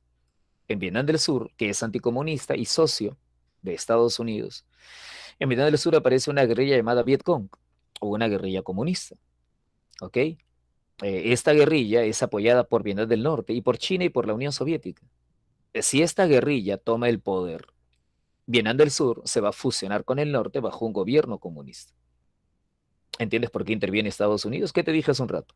Durante la Guerra Fría, cada paso que dé Estados Unidos es con el objetivo de evitar la expansión del comunismo. Y esta guerrilla, si esta guerrilla triunfa, será un avance para el comunismo. Vietnam del Sur habrá caído ante el comunismo y Estados Unidos andaba medio paranoico. Estados Unidos tenía la teoría del efecto dominó. ¿La entiendes, André? Efecto dominó. Si cae uno, van a caer todos los de alrededor. O sea, si cae Vietnam del Sur, al toque va a caer Camboya, Laos, Tailandia, Malasia, Filipinas, Taiwán, Corea del Sur, Japón, todo el mundo, todo el mundo, todo el mundo. Los reyes dan miedo, ¿sí? Vas a ir a San Marcos. Ya, vas a ir a San Marcos, así que ahí te van a dar más miedo todavía. No, pues San Marcos está cambiando. San Marcos está cambiando. El caso es que Estados Unidos decide que tiene que intervenir. Estados Unidos decide que tiene que intervenir en Vietnam del Sur para contener a esa guerrilla, para evitar que esta guerrilla Vietcong avance, para evitar el avance del comunismo. En realidad hay tres presidentes norteamericanos involucrados, pero en diferente grado, ¿no? O sea, Kennedy, que es el que gobierna cuando empieza a aparecer esta guerrilla, Kennedy dice, esta no es nuestra guerra. Tenemos que enviar apoyo, ayudar al gobierno de Vietnam del Sur, darle armas, todo el rollo, pero nosotros no debemos pelear, es una guerra de ellos. Pero cuando a Kennedy lo matan, viene el presidente Johnson. Y Johnson tiene una postura diferente, ¿no? Johnson dice, no, tenemos que entrar directamente. Esta guerra no la vamos a ganar asesorándolos, tenemos que ir y pelear esta guerra. Johnson es el que se mete en la guerra. Y envía 500.000 de hombres y helicópteros de combate y tantas cosas.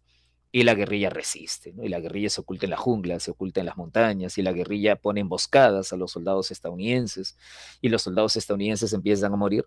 El día que tengas tiempo, ponte a investigar sobre las trampas de la guerrilla Vietcong contra Estados Unidos. Ah, la guerrilla, lo máximo, la guerrilla. La guerrilla Vietcong, seas o no seas o no seas rojo, la guerrilla Vietcong se lució, se lució, se lució. ¿Ok? Ponían emboscadas, ponían minas, minas bien ocultas, bien ocultas, bien ocultas. Sí, era de otro level, lógico, Henry. ¿Te acuerdas, Henry? Ponían una granada, una mina. Un soldado pisaba y explotaba. Se quedaba revolcando en el suelo de dolor. Sus compañeros corrían a ayudarlo y había otra mina, esperando justamente que corrieran a ayudarlo. Una mina más fuerte que los volaba a todos en pedazos. Los compañeros que estaban ahí corrían a ayudarlos. A veces había una tercera mina. Diego se ríe. Qué malo que eres, Diego. ¿Quieres decir algo? ¿Quieres decir algo? Mejor dicho, ¿quieres escuchar algo que no te va a gustar? Ya, ¿quieres escuchar algo que no te va a gustar? ¿Quieres escuchar algo que no te va a gustar? ¿No te va a gustar? ¿O no te va a gustar? No te va a gustar. Ya. Había un tipo de mina que le encantaba usar a la guerrilla. Ya lo voy a decir, pero no te va a gustar, no te va a gustar, no te va a gustar. No te va a gustar, ya. Había un tipo de mina que se llamaba Betty Saltarina. Claro, Carlos Daniel, esa. Había una mina que saltaba. La Betty Saltarina, claro. La accionabas, el soldado la accionaba y la mina saltaba. O sea, no estallaba en el piso. Si quieres googlearla, si quieres googlearla. Estallaba a una altura de 1 metro más o menos. Pero ¿sabes cuál era su lado cruel? Que si hubiera estallado en el piso te volaba la pierna. Si estallaba a 1 metro de altura, su impacto iba directamente a una parte del cuerpo que los caballeros aprecian bastante. ¿Ok? Ya. Entonces, ese tipo de armas, ese tipo de tácticas, ese tipo, sí, debe doler, debe doler, debe doler. Ese tipo de tácticas, ese tipo de ingenios provocaron bajas, ¿no? Ahora entiendes, Adrián, mejor morir. Ahora entiendes, Adrián, ahora entiendes, Mauricio, ahora entiendes, Henry, André, Rolly, Diego, Carlos Daniel. Ahora entiendes por qué cuando vemos películas estadounidenses de esa época, vemos tantas manifestaciones en contra de la guerra. Ahora entiendes por qué se forma un movimiento pacifista tan fuerte, tan intenso. Ahora entiendes por qué vemos a jóvenes y padres de jóvenes marchando en las calles oponiéndose a la guerra. Ya es por eso, pues. Entonces, las bajas, la resistencia a la guerrilla y la muerte de muchos jóvenes norteamericanos, exacto, hicieron que surgiera en Estados Unidos un movimiento anti-belicista, ¿no? Antiguerra. Estados Unidos por eso se retira. Cuando se retira, Vietnam del Sur cae y la guerrilla comunista toma el control y el sur es absorbido por el norte. No, Rambo y ficción. André, ¿qué preguntas? ¿Que si era volar todo? ¿Con qué? ¿Con armas nucleares? Pato. Mira, yo sé que a veces exageramos, tú has visto que a veces exageramos con el uso de las armas nucleares, o sea, no van a volar todo el país. ¿Qué quieres? ¿Lanzar una bomba que convierta todo Vietnam del Sur en un arenal? Entonces, ¿para qué te serviría Vietnam del Sur? Y la guerrilla está infiltrada por todas partes. La guerrilla está infiltrada por todas partes. Ah, André me dice, pero bombardear con aviones. Eso hicieron, pues, hermano. Pero Vietnam es una jungla. La guerrilla excavó túneles. Estaba bajo el suelo. Para terminar con la guerrilla tenías que bajar e ir palmo por palmo de terreno. O sea, no había otra manera. Nunca lo vas a ver. Nunca lo vas a ver. Nunca lo vas a ver. Nunca lo vas a ver, pero hubo alguna vez hasta hace un año, hasta hace 2 años, pero nunca lo vas a ver, creo. Hubo un documental en Netflix, ya no está. No sé por qué, pero ya no está. Pero hubo un documental muy bueno, el mejor, el más mejor, como dicen en el Perú. No sé por qué lo sacan. hubo un documental, una docuserie, 8 capítulos, 10 capítulos más o menos, de hora y 40 minutos cada uno, una cosota era, solo sobre la guerra de Vietnam, solo sobre la guerra de Vietnam. Se llamaba La Guerra de Vietnam, un documental de Ken Burns, B-U-R-N-S. Si quieres googlearlo, vas a encontrar varias referencias, pero no vas a ver el video. B-U-R-N-S, Ken Burns. Es bravazo, de repente. ¿Sabes por qué te lo comento, Henry? ¿Sabes por qué te lo comento, Diego? ¿Sabes por qué te lo comento, André? Porque una de las cosas bacanes de ese documental que es espectacular, yo me lo vi todo y te quedas, bueno, si te gusta la historia, ¿no? Te quedas pegado, te quedas enchufado. ¿Ya lo encontraste? ¿Pero el documental completo? Me imagino que solo el tráiler, me imagino que solamente el Pasa mi rey. Cierra tu closet, por favor, ¿ya? Una de las cosas que ves, claro, una de las cosas que ves es que los generales, los comandantes, los estrategas, los militares, desde el comienzo, le dicen al gobierno de Estados Unidos, no se puede ganar esta guerra. Desde el comienzo lo dijeron, ¿eh? Desde el comienzo lo sabían. No se puede ganar esta guerra. Y es quizás la parte más, ah, más frustrante, la parte más increíble, ¿no? Que Estados Unidos manda miles de jóvenes sabiendo que van a morir, y desde el comienzo sabía que no iba a ganar esa guerra. Bueno, si alguna vez tienes suerte, si alguna vez te lo encuentras, si alguna vez no se vas al hueco y alguien se lo ha bajado y lo ha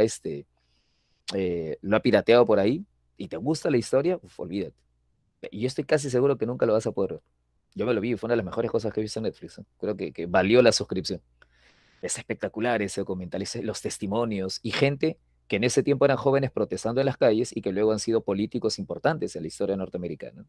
En ese momento veías a los jóvenes, bacán, o sea, ese grado de madurez de la juventud, de tu edad, un poquito mayores, testificando ante el Congreso, hablando en la prensa, exponiendo su visión de jóvenes y con una coherencia, con una solidez en los argumentos increíble. Esa es la juventud del bicentenario, diríamos. Pues, ¿no? Se llama La Guerra de Vietnam, La Guerra de Vietnam, un documental de Ken Burns. Ahora, así como Estados Unidos fracasó en Vietnam, pásenle el link, por favor, a Henry, los que me dicen que han encontrado que sea un tráiler o una página que se refiere a él, para que Henry más o menos tenga una idea del nombre completo. Ahora, la Unión Soviética también metió la pata en Afganistán, ¿no? La Unión Soviética también en Afganistán invadió el país, le pasó lo mismo que Estados Unidos, combatió una guerrilla, le pasó lo mismo que Estados Unidos, la guerrilla resistió, le pasó lo mismo que Estados Unidos y al final la Unión Soviética se tuvo que retirar, habiendo fracasado. ¿Ok? Esa es la guerra en Afganistán. A la guerra de Vietnam, la guerra de Afganistán son episodios de la Guerra Fría. Eso es la Guerra Fría. Sí, André. A ver, Henry, déjame ver si te lo puedo encontrar, ¿ya? Ah, un toque, déjame ver. Acá hay algunas páginas acá, pero están en inglés todos. Un toque, un toque, un toque, un toque, un toque, un toque. Ahí está, gracias, Diego. Disculpa, no estaba mirando el chat. Gracias. Bueno, ahora, hay algo que quiero que entiendas bien, ¿ah? La Guerra Fría, como verás en la pantalla, duró 40 y tantos años. Entonces, alguien podría decir, ¿y no ocurrió nada más en el mundo en esos 40 y tantos años? O sea, en África, en Asia. Y ahí es donde viene lo que te estaba mencionando por acá. Es la descolonización. La descolonización, que es esta etapa en la que territorios que hasta ese momento eran colonias se convierten en países independientes. Antes de seguir, Diego, ¿qué hago? André, Henry, Rolly, Carlos Daniel, Mauricio, ¿qué marco ahí?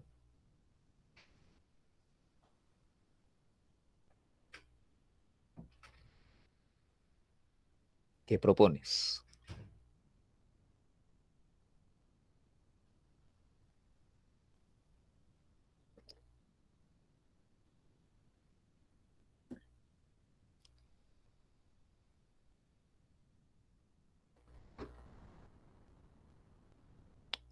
André dice dado, pero Adrián dice barco. Diego dice barco. Mauricio también dice barco. André también dice barco. Leíste rápido. Ya, ok. Rolly también dice barco. ¿Estamos de acuerdo? ¿Estamos de acuerdo, Diego? Ya, ok. Otra vez, ¿sí? Otra vez. ¿Qué dijimos? Características, ¿cierto? ¿Qué dijimos? Causas. ¿Qué dijimos? Análisis, ¿verdad? ¿Qué dijimos? Consecuencias, características, va por ahí, ¿ok? Ya, si vas a San Marcos, tienes que tener eso bien mentalizado. ¿Hacen falta algunos datos? Sí, algunos datos te van a ayudar. ¿Pero tienes que conocerlos todos? No, no tienes que conocerlos todos. Es una cuestión de características, de razonar, ¿no? De analizar. Si a mí me explican Guerra Fría, obviamente lo primero que tienen que explicarme es por qué se llama Guerra Fría, ¿no? Porque no hubo Tercera Guerra Mundial. ¿Y por qué no hubo Tercera Guerra Mundial? Porque uno más uno es cero, ¿cierto? En ese algoritmo, que alguna vez habrás escuchado, se resume la Guerra Fría, ¿no? Uno más uno es cero. Si dos fuerzas iguales se estrellan, se van a hacer polvo las dos. Ninguna va a quedar en pie. Uno más uno es cero. Entonces, eso es lo que tengo. Lógico, si no. Claro, ¿qué ocurre cuando choca una fuerza incontenible contra un obstáculo inamovible? Esa también es de Batman. Ya, ajá, muy bien, André, muy bien. Ya, correcto. Ahí es barco. Ahí es barco. La fuerza resultante es cero. Muy bien, André, excelente. Ya estás listo para ser ingeniero. No sé por qué estás postulando a danzas. Bueno, ¿qué tenemos que hacer? ¿Así? Allá. ¿Qué tenemos que saber durante la descolonización? Tenemos que Islandia era colonia. Bueno, sí, pero era colonia de Dinamarca. Lo que pasa es que hay colonias y colonias, ¿no? Una cosa era el Congo explotado, maltratado, y otra cosa era Islandia, ¿no? Que era más como un departamento de ultramar. Le pertenecía a Dinamarca. Henry, la tercera vía, ¿dónde está? Déjame ver. La pregunta era esta, sí, ¿no? Tercera vía es el nombre que se le va a dar en los años 90 a la economía social de mercado. O sea, un tercer camino que no sería ni comunista ni capitalista, una economía social de mercado. Pero esa no es la razón por la que no se pelearon Estados Unidos y la URSS, ¿no? No es que los dos hayan dicho, podemos aprender el uno del otro. Ese no es su razonamiento, ¿no? O sea, no pelearon simplemente porque los dos estaban igualados en armas nucleares. ¿Ok? Ahora, es correcto. Déjame ver cuál es. El acelerado desarrollo científico haría innecesaria de pata. Andrea Alexis, ¿qué está pasando contigo? Te he dicho ya que abandones esa manzana, hermano, que te está haciendo daño. Ya, ya no molestes. La descolonización es la caída de los imperios coloniales. ¿De acuerdo? ¿Qué imperios coloniales? Estos. ¿De acuerdo? África, Asia, Oceanía estaban en manos de las grandes potencias. ¿Hasta cuándo? Hasta la Segunda Guerra Mundial. ¿Qué ocurre luego? Bueno, lo que ocurre luego es que viene la Segunda Guerra Mundial. Y la Segunda Guerra Mundial se trae abajo el dominio de las potencias. Esa es la descolonización, ¿no? ¿Qué tengo que saber? Tengo que saber dónde fue, tengo que saber cuándo fue. Al estilo Tuvo Cámara. Mira, este fulano, lo que te voy a contar de él te va a sonar muy conocido, lo que te voy a contar de él te va a sonar muy conocido. Esta es la independencia del Congo. Esta es la independencia del Congo. Congo era colonia de Bélgica. Bélgica había, el día que tengas tiempo, tengas curiosidad, ponte a investigar, ¿ya? La dominación belga en el Congo fue brutal, brutal, brutal. Claro, Lumumba, Henry, Lumumba, muy bien, muy bien, muy bien.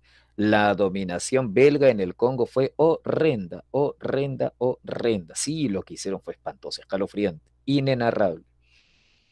En el año 1960, Bélgica le da la independencia al Congo. El rey de Bélgica que está ahí detrás, el rey de Bélgica que está ahí detrás, asiste a la ceremonia, se manda un discurso tirándose flores. Carlos Daniel, ¿quieres saberlo? Google ahorita, pon Google imágenes. Esclavitud belga Congo, esclavitud Bélgica Congo. Mira las imágenes y si estás almorzando, mejor no mires las imágenes. Eh, el rey de Bélgica viene, ¿no? El rey Balduino. Viene y se tira flores, ¿no? Les damos la independencia, de aquí en adelante seremos países hermanos, hemos cumplido nuestra misión civilizadora. Payas, hemos cumplido nuestra misión civilizadora, ¿no? Les hemos traído el progreso, la civilización, y están listos para la independencia. Ya acuñó. Patricio Lumumba, líder de la independencia del Congo, se pone de pie después y da un discurso, ¿no? Y da un discurso donde le tira barro con ventilador a Bélgica, pero hablando la verdad, pues, ¿no? O sea, hablando del racismo, de la explotación, de la marginación, de que había lugares a los que los congoleños no podían entrar por una, por otra, por otra. Ya Adrián dice, es lo mismo que hizo Pedro Castillo con el rey de España.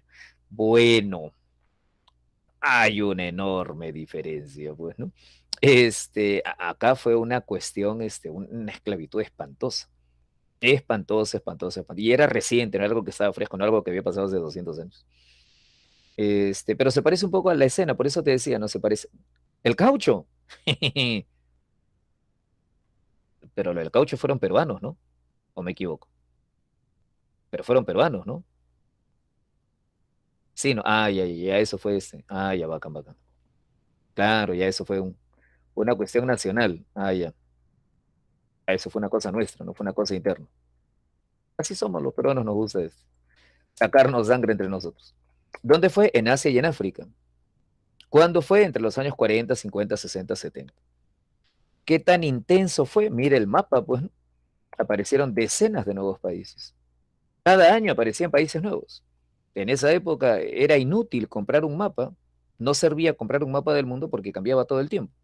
Era más o menos como comprar aquí en el Perú una constitución. O sea, pues, no te duraba nada, pues, ¿no? Y aparte de eso, lo que hay que saber también es cuáles son las causas de la descolonización, ¿no? ¿Cuáles son las causas? El nacionalismo, obviamente. Alguien por ahí me dirá, André, Carlos Daniel, Diego, Mauricio, Henry, Rolly, podrían decir, profe, ¿y ahorita por qué Guyana Francesa no se independiza? Y la respuesta es, habla. ¿Cuál es el elemento esencial que debe haber para que una colonia se independice? Diego Alejandro, Mauricio, Carlos Daniel, André. El elemento, mira, lógico, tiene que haber nacionalismo, obviamente, ese no Henry Moya, tiene que haber un reclamo nacional por la independencia. Tiene que haber un reclamo nacional, André. Apoyo, plata, a veces, ¿no? Pero el tema nacionalista es fundamental. Cuando tú veas hoy, cuando a ti te digan todavía quedan colonias, que en realidad hoy ya no se les llama colonias, hoy se les llama dependencias. Cuando te digan que hoy está Aruba, Curazao, las Islas Vírgenes de Estados Unidos y otras regiones. Sí, pero es que ahí no hay un reclamo nacional por la independencia. En esos territorios sí. El factor clave es el nacionalismo. La causa fundamental es la consolidación del nacionalismo en las colonias. A eso súmale la debilidad de las potencias. Porque ¿de quiénes eran las colonias? De Gran Bretaña, Francia, Bélgica. ¿Y qué ha pasado con ellos? Han estado peleando la Segunda Guerra Mundial. Entonces, ¿cómo están? Están golpeadazos. Ese contexto beneficia a las colonias. Esos son los dos factores clave, las dos causas fundamentales. El nacionalismo de las colonias y la debilidad de las potencias. Y como te dije, ¿no? O sea, la URSS que apoya, Estados Unidos que también apoya porque tiene miedo que como la URSS está apoyando, estas colonias se hagan comunistas. Entonces Estados Unidos no quiere que la URSS gane terreno por ahí. Por eso él también se presenta como protector de los pueblos que quieren la independencia. La ONU que también presiona, ¿no? Entonces ya eso termina dando origen a la descolonización. ¿Qué fue la descolonización? La caída de los imperios coloniales. ¿Cuándo? Después de la Segunda Guerra, más o menos hasta los años 70, donde básicamente Asia y África. Causa fundamental es el nacionalismo y la debilidad de las potencias. Y a eso contribuye también la ONU, la URSS, Estados Unidos. ¿Y cómo consiguieron la independencia? Hay dos maneras, pues, ¿no? Una, diálogo. A Gran Bretaña, por ejemplo, hay que reconocerle eso, ¿no? Gran Bretaña casi nunca la vas a ver envuelta en guerras coloniales. Gran Bretaña negoció con sus colonias y poco a poco les otorgó la independencia. Bacán, ¿no? Terminaron en buenos términos y luego hubo buenas relaciones comerciales, diplomáticas. Bacán, bacán, bacán. Todo suave, todo suave. Francia, esos son unos animales. Francia se metió en guerras contra sus colonias, ¿ok? Bélgica igual, Portugal, estas bestias. Países Bajos, sin comentarios. De Francia se metió en una guerra en Argelia, Países Bajos en Indonesia, Portugal en Angola, Bélgica en el Congo, Francia de nuevo en Indochina, ya, pues no sé. ¿Cuáles son las modalidades de descolonización? Dos, básicamente pacífica y violenta. La gente les dice en términos coloquiales descolonización a la inglesa y descolonización a la francesa, que creo que es más fácil de recordar porque es como el huevo frito. ¿Te gusta el huevo frito? Descolonización a la inglesa, pacífica, suave, conversada. Descolonización a la francesa, bueno, a la mala, pues, ¿no? Porque estos franceses no sé qué trauma han tenido, pero cada vez que una colonia les pedía la independencia, golpe, golpe, golpe. Y al final perdían siempre. Bueno, esa es la descolonización. Episodios famosos, la independencia de la India, dirigida por Gandhi. Episodios famosos, la independencia de Indochina, guerra contra Francia. Debe ser eso, ¿no, Henry? Episodios conocidos: Egipto nacionalizando el canal de Suez, un héroe Egipto porque desafiaba a las potencias nacionalizando el canal. Todos los árabes miraron a Egipto con asombro, ¿no? Con admiración, con respeto. Argelia, que peleó contra Francia. Pero como te dije, o sea, esta parte no vayas a pensar que tienes que andar memorizando todos los líderes, que por cierto tienen nombres raros, sino entender que los escenarios, África, Asia, y entender las causas, ¿no? Los factores y las características, ¿no? A veces pacífica, a veces violenta. Y estos países van a dar origen a lo que tú llamas el tercer mundo. Creo que lo tengo por acá. Ahí es donde va a surgir un nuevo bloque de países, ¿no? Una nueva realidad. Países que antes han sido colonias y que ahora son independientes, pero que cargan con un fuerte atraso económico, político, tecnológico, social. El tercer mundo, pues, ¿no? El tercer mundo. Rolly está pensando, me representa. Esos países tercermundistas son los que van a formar el movimiento de los no alineados. El movimiento de los no alineados son aquellos países que van a optar por mantenerse al margen, no aliarse ni con Estados Unidos ni con la Unión Soviética. Esa va a ser una iniciativa que surgió en el tercer mundo. Formar un bloque de países no alineados que mantengan una autonomía frente a la Guerra Fría que sostenían las grandes potencias. A eso es a lo que conocemos como el tercer mundo. Es parte de este proceso de descolonización. Henry me dice, ¿por qué hasta hoy hay países que tienen colonias? Ya, pero te lo había dicho hace un rato. Uno, no se les dice colonias, se les dice dependencias. Dos, como te señalaba hace un instante, ¿no? Porque mientras no haya una aspiración nacionalista de independencia, nada va a cambiar. Estados Unidos es dueño de Guam, Estados Unidos es dueño de Wake, Estados Unidos es dueño de las Islas Vírgenes norteamericanas y creo que tiene una que otra posesión por ahí por Oceanía. Pero no hay un reclamo ahí de independencia. Esa población tiene ciertos derechos como ciudadanos estadounidenses. Puerto Rico, excelente ejemplo. Puerto Rico es un país libre pero asociado, ¿verdad? No es plenamente independiente, pero tampoco es plenamente dominado. Hay un movimiento en Puerto Rico que quiere ser parte de Estados Unidos, convertirse en el estado número 51.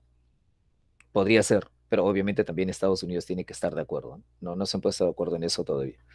Pero Puerto Rico está más cerca de ser incorporado que de separarse.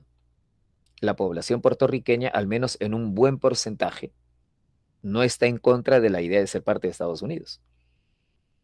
Claro, Rolly. Entonces, no ves ahí una guerra, no ves ahí una lucha por la independencia. No hay un nacionalismo independentista como sí había en esta época en varios países. Ok, ¿quién no quisiera ser parte de Estados Unidos? Bueno, Mauricio, bueno. En cuanto, Henry, te he dicho alienado. Bueno, en cuanto a los otros territorios que siguen siendo, digamos, colonias hasta ahora, dependencias es la palabra correcta, ni hablar, ¿no? O sea, Gibraltar, las Islas Falkland, que los argentinos le dicen Malvinas, son lugares donde la población no está descontenta con la situación en la que viven. Es por eso que el territorio sigue en el estatus que tiene actualmente. El país. Qué malo que eres, ¿eh? ¿Cómo vas a hacer esa broma cruel? ¿Qué te pasa? Oye? Mira, te voy a presentar esta primera parte. Te voy a presentar. Se te pasó. Bueno, en este salón no somos políticamente correctos, como ya te habrás dado cuenta. Dime, Roberto, ¿qué ciudad está en la pantalla? Carlos Daniel, tú que andas caminando por el mundo. Esa es Lima, ¿estás seguro? Parece mesa redonda, ¿no? Ahora que están buscando todo el mundo regalos para Navidad. Berlín, bacán. Berlín. Es la noche en que cayó el muro. Exacto, es la noche de la caída del muro de Berlín. Muy bien, Roberto, muy bien, André, muy bien, Rolly. Correcto. Ya, ese es el último punto, pero eso ya no lo vamos a ver hoy, porque yo pensé que lo íbamos a ver hoy, por eso lo había puesto todo junto.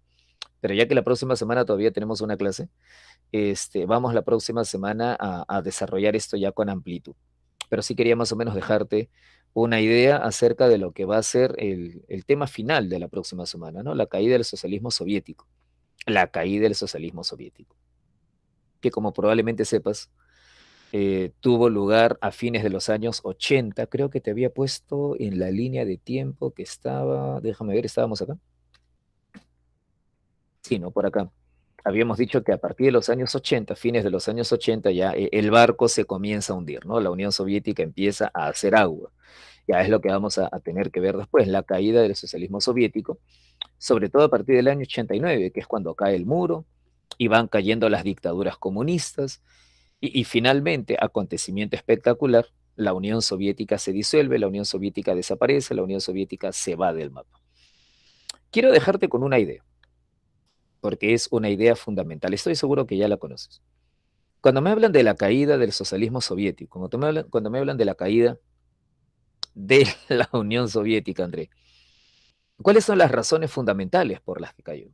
¿Por qué cae la Unión Soviética? ¿Por qué se hunde la Unión Soviética? ¿Por dónde estaba haciendo agua la Unión Soviética? ¿Te acuerdas? ¿Por qué se desmorona? ¿Por qué se derrumba? ¿Cuáles son sus debilidades? ¿Qué le pasó a la Unión Soviética? Se veía tan saludable, parecía una dictadura rebosante de vitalidad y de pronto colapsó. ¿Qué ocurrió? Es un tema económico, ¿ok? Ya, esa es la idea fundamental con la que quiero que cerremos esta clase. ¿Por qué cae la Unión Soviética? Por razones económicas. En los años 70, 80, la Unión Soviética se estaba hundiendo en todos los terrenos, en todos los terrenos. Caía la producción industrial, caía la producción agrícola, caía el comercio interior, el comercio exterior, la productividad de la mano de obra, los ingresos reales eran para llorar, las exportaciones eran una lágrima. Mira las exportaciones de la Unión Soviética en los años 80. Más de la mitad de lo que vende el país, ¿qué era? Petróleo, gas y carbón. Petróleo, gas y carbón. En los años 80, más de la mitad de lo que vendía la URSS era gas, carbón y petróleo. Y como tú eres una persona inteligente, tú te podrás dar cuenta de que un país que vende esencialmente petróleo, gas y carbón está vendiendo fundamentalmente materias primas, recursos naturales. Y un país que vive de vender recursos naturales, habla. ¿Qué tipo de países? Tengo que decírtelo. Ya, ¿qué tipo de países? Este pata dice Venezuela como si Perú fuera Japón.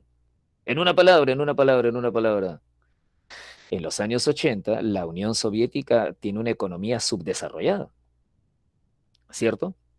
Porque un país desarrollado debería estar exportando tecnología. En los años 80, no, Andrés, no, no, no, no, no, no, no, no. Sí tenían industrias, pero sus industrias eran obsoletas. La tecnología soviética no era capaz de competir con Japón, con Alemania Occidental, con Estados Unidos. En los años 70, 80, Carlos Daniel, Occidente había entrado en la llamada tercera revolución industrial. La tercera revolución industrial abre una brecha tecnológica brutal entre Occidente y la Unión Soviética. Tercera revolución industrial es tu época, ¿no? Telecomunicaciones, informática, software, mecatrónica, ingeniería genética, energías renovables y limpias, automatización de la producción en las industrias. Entonces, todo eso permite que la economía de Occidente despegue y la Unión Soviética se estanca. Entonces sus exportaciones caen, se desploman. ¿Quién va a querer comprar un televisor hecho en la Unión Soviética si Japón te vende un televisor más barato, de mejor calidad? Entonces ahí es cuando la Unión Soviética se va quedando detrás. Esa caída de las exportaciones, esa caída industrial, esa caída agrícola es lo que termina plasmándose en la caída del bloque comunista, ¿no? La caída del socialismo. ¿Por qué? Ya, esa es una excelente pregunta. Lo que pasa es que el propio modelo de la Unión Soviética, una economía centralizada, una economía burocratizada, una economía planificada por el Estado, es un modelo económico que frena la innovación tecnológica. ¿Por qué? Porque cuando es una economía planificada por el Estado, la meta de las fábricas, de la producción es cumplir el plan, cumplir el plan, cumplir el plan. Y eso de cumplir el plan que fija el Estado obliga a trabajar siempre de acuerdo a métodos tradicionales. La innovación tecnológica retrasa el alcanzar la meta. No sé si te das cuenta, porque estamos en una fábrica. Carlos Daniel es un tipo muy ingenioso y Carlos Daniel desarrolla una nueva tecnología, una nueva forma de producción que podría ser más eficiente en nuestra fábrica. Pero las nuevas tecnologías no necesitas ser ingeniero para darte cuenta, ¿no? Las nuevas tecnologías al inicio tienen un costo en cuanto al tiempo. Si siempre hemos trabajado con estas maquinarias y de pronto Carlos Daniel viene y nos dice, yo he inventado una máquina distinta. Ya, pero el problema es que eso significa frenar la producción, entrenar de nuevo a los obreros. Gastamos tiempo en crear esas nuevas maquinarias, implementarlas, distribuirlas, aprender a organizar de nuevo el trabajo. Yo sé que tú miras, pero, profe, a mediano o largo plazo, ¿eso es más eficiente? Sí, pero en una economía planificada por el Estado, ¿cuál es la prioridad? Cumplir la meta que el Estado ha fijado. Somos una fábrica de automóviles. El Estado nos ha fijado como meta que de aquí a fin de año hagamos 1000 motores.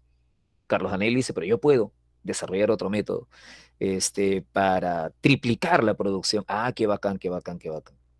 Ya, pero primero necesito 3, 4, 5 meses para ir creando esta nueva tecnología, irla implementando, producirla en masa, entrenar todos. No, no, disculpe, no, no podemos hacer eso. No podemos darnos ese lujo. Tenemos que cumplir la meta.